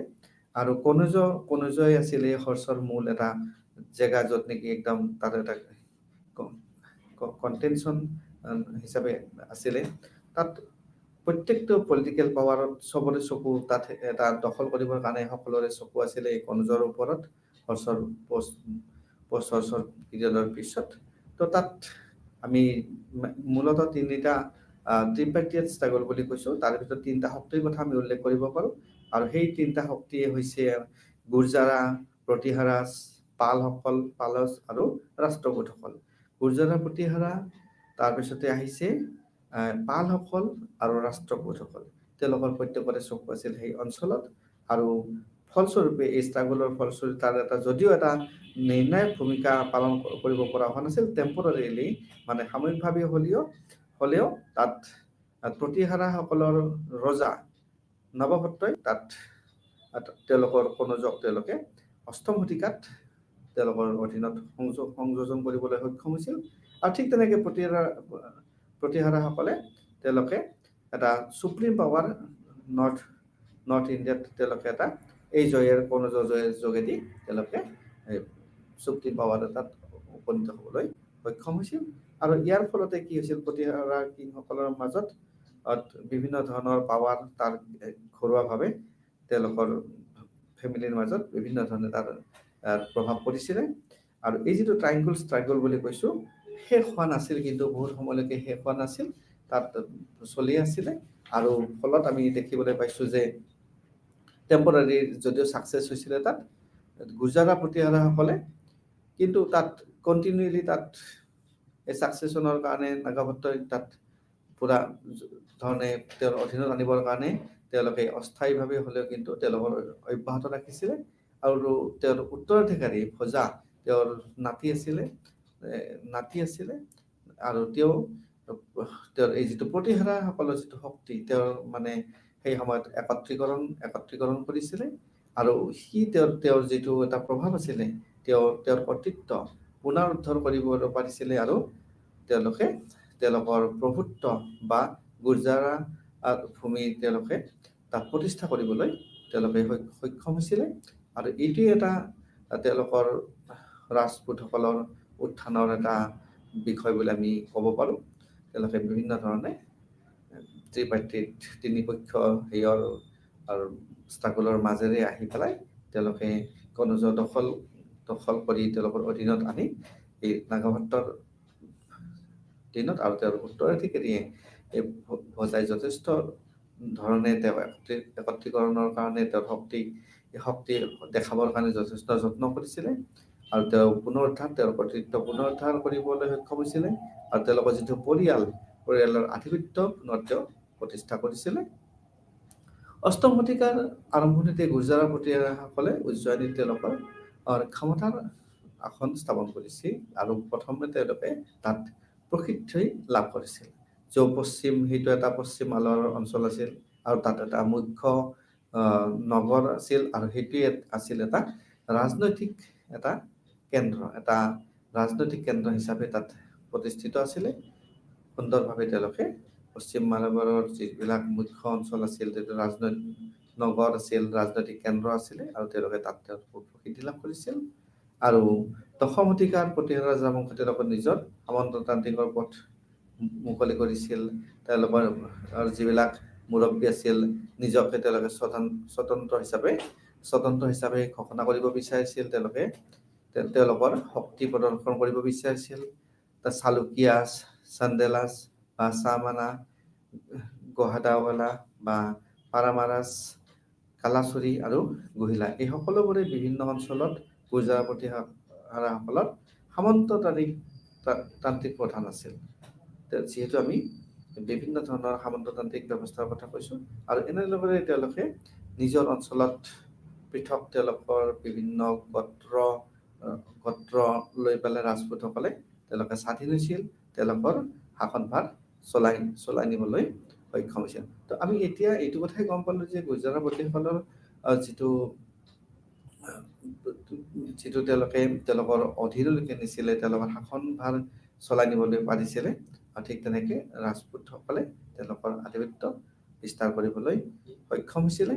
তো আমি এতিয়া যদি এই গোটেই বিষয়টোত আমি থুলমূলকৈ আলোচনা কৰিব যাওঁ, যে আমাৰ মুখ্য উদ্দেশ্য, এই পাঠৰ মুখ্য উদ্দেশ্য আমাৰ আছিলে যে আমি তেওঁলোকক চিনাক্ত কৰা, তেওঁলোকে কেনেধৰণে তেওঁলোকৰ প্ৰতিষ্ঠা কৰিবলৈ সক্ষম হৈছিলে, তেওঁলোকৰ জাতিক প্ৰতিষ্ঠা কৰিবলৈ সক্ষম হৈছিলে, আমি এই যিটো ক্লেন, এটা গোষ্ঠী কেনেধৰণে আনলিমিটেড পিৰিয়ডত আৱিৰ্ভাৱ হৈছিলে, তেওঁলোকৰ বিভিন্ন ধৰণৰ যিটো অৰিজিন সম্পৰ্কে বিভিন্ন ধৰণৰ বিতৰ্কৰ সৃষ্টি হৈছিলে, আৰু তাৰ এটা আমি এভিডেন্স, যিটো বিভিন্ন সময়ৰ কণ্টেম্পৰেৰী সমসাময়িক সমালৰ পৰা আমি জানিবলৈ আমি সক্ষম হ'ম, বিভিন্ন ধৰণৰ চ'ৰ্চ আমি পাইছোঁ, আৰু তেওঁলোকৰ পলিটিকেল বা মিলিটাৰী কেৰেক্টাৰ কেনেধৰণৰ আছিল, কেনেধৰণে হৈছিল, আমি সেই বিষয়ে আমি জানিব পাৰিলোঁ।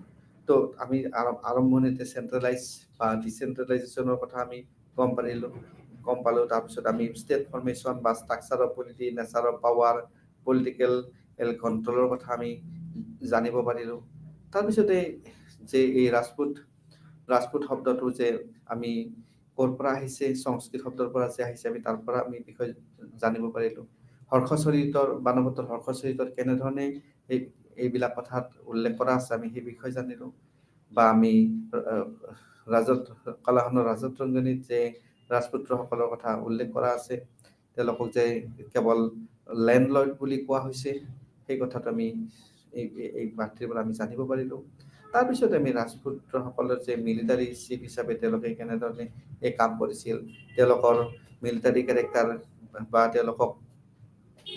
তেওঁলোকক যে এই এছাইনমেণ্ট দিয়া হৈছিল, লেণ্ড গ্ৰেণ্ট দিয়া হৈছিল, তাৰ ফলত কেনেধৰণৰ সেৱা আগবঢ়াব লাগিছিলে, তেওঁলোকৰ কি বাধ্যবাধকতা আছিলে, কেনেধৰণে তেওঁলোকৰ কৰ কাটল বা তেওঁলোকৰ মাটি বা তেওঁলোকে ৰাজহ সংগ্ৰহৰ অধিকাৰী হৈ পৰিছিলে, আৰু তেওঁলোকে এটা নিৰ্দিষ্ট সময়ত ফিক্স কৰি দিয়া সময়ৰ ভিতৰত তেওঁলোকে কৰ কাটল দিব লাগিছিলে, আৰু সেই যদি সময়ত কৰ কাটলটো দিব তেওঁলোকে নোৱাৰিছিলে, গোটেইমূলে একেলগে তেওঁলোকে দিবলগীয়া এটা পৰিস্থিতিৰ সৃষ্টি হৈছিলে।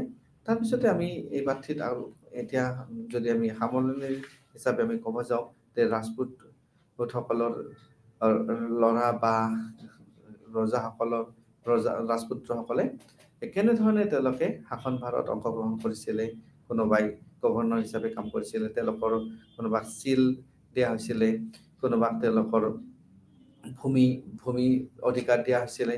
তাৰপিছতে আমি যে 36টা ক্লেন আছে, তাৰ সম্বন্ধে বিভিন্ন ধৰণে আমি বিভিন্ন মত পাওঁ। তদে তেওঁৰ স্থানীয়ভাৱে বিভিন্ন সমলৰ পৰা এখন লিষ্ট প্ৰস্তুত কৰিছিলে।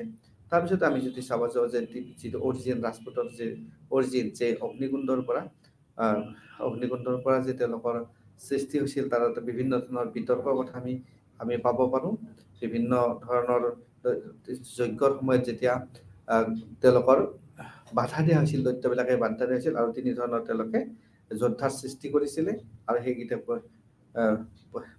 পদিহাৰা বা চলাংকি বা পৰমাৰাৰ তেওঁলোক সৃষ্টি হৈছিল। যদিও তেওঁলোকক সৃষ্টি কৰা হৈছিল, তেওঁলোকে কিন্তু সেই সময়ত তেওঁলোকে উদ্ধাৰ কৰিব পৰা নাছিল সম্পূৰ্ণৰূপে। আৰু আমি বিভিন্ন ধৰণৰ আধুনিক মত পাওঁ এই বিষয়ে, তাৰ ভিতৰত ৱাটছন, ফবছ, কেম্পেল আৰু বিয়াৰ ভাণ্ডেৰকাৰেও এই বিষয়ে মত পোষণ কৰিছে। আৰু প্ৰতিবাদ ভাটিয়াই অৱশ্যে বিভিন্ন ক্ষেত্ৰত এই বিষয়ে বিভিন্ন সমালোচনা আগবঢ়াইছে, আৰু বিভিন্ন মত আমি পাইছোঁ। BNS যাদৱেও এই সম্বন্ধে বিভিন্ন ধৰণে তেওঁলোকৰ উৎপত্তি সম্বন্ধে বিভিন্ন ধৰণে মত পোষণ কৰিছে। DC চিৰকাৰেও মত আগবঢ়াইছে, আৰু আমি কিছুমান ৰিচেণ্ট বৰ্তমানত আমি সেই সম্বন্ধে ধাৰণা লাভ কৰিছোঁ। BD চট্টোপাধ্যায় সেই সম্বন্ধে মত আগবঢ়াইছে। তাৰপিছতে আমি আৰু পাইছোঁ যে তাত এগ্ৰেৰিয়ানৰ পৰা টেৰিটৰিয়েল ছেটেলমেণ্টলৈকে তেওঁলোকে আগবাঢ়ি গৈছে। তাৰপিছত আমি তেওঁলোকৰ মবিলিটি ক্ষেত্ৰত আমি তেওঁলোকৰ ক্ষত্ৰিয় ষ্টেটাছলৈকে কেনেকৈ গৈছে সেই সম্বন্ধে আমি জানিব পাৰিছোঁ। তাৰপিছত পলিটিকেল এমিনেঞ্চৰ কথা আমি গম পাইছোঁ। তাৰপিছত আহিছোঁ আমি mobility from feudatory to the independent state. তেওঁলোকে ফিউডেটাৰীৰ পৰা স্বাধীন যেতিয়া ভাৱে শাসন কৰিবৰ কাৰণে কেনেকৈ ওলাই আহিব পাৰিছে সেই সম্বন্ধে আমি জানিব পাৰিছোঁ। তাৰপিছতে আমাৰ লেণ্ডবিলাক তাৰ মাটিবিলাক কেনেধৰণে তাৰ বিতৰণ ব্যৱস্থা কৰা হৈছে, বিতৰণ কৰা হৈছে সেই সম্বন্ধে আমি এই পাঠ্যত জানিব পাৰিছোঁ। তাৰপিছত আহিছে আমাৰ ফৰ্টিফিকেশ্যনৰ কথা, তাৰ লগত সুৰক্ষাৰ কথা আহিছে, তাত দুৰ্গ নিৰ্মাণ কৰা হৈছে।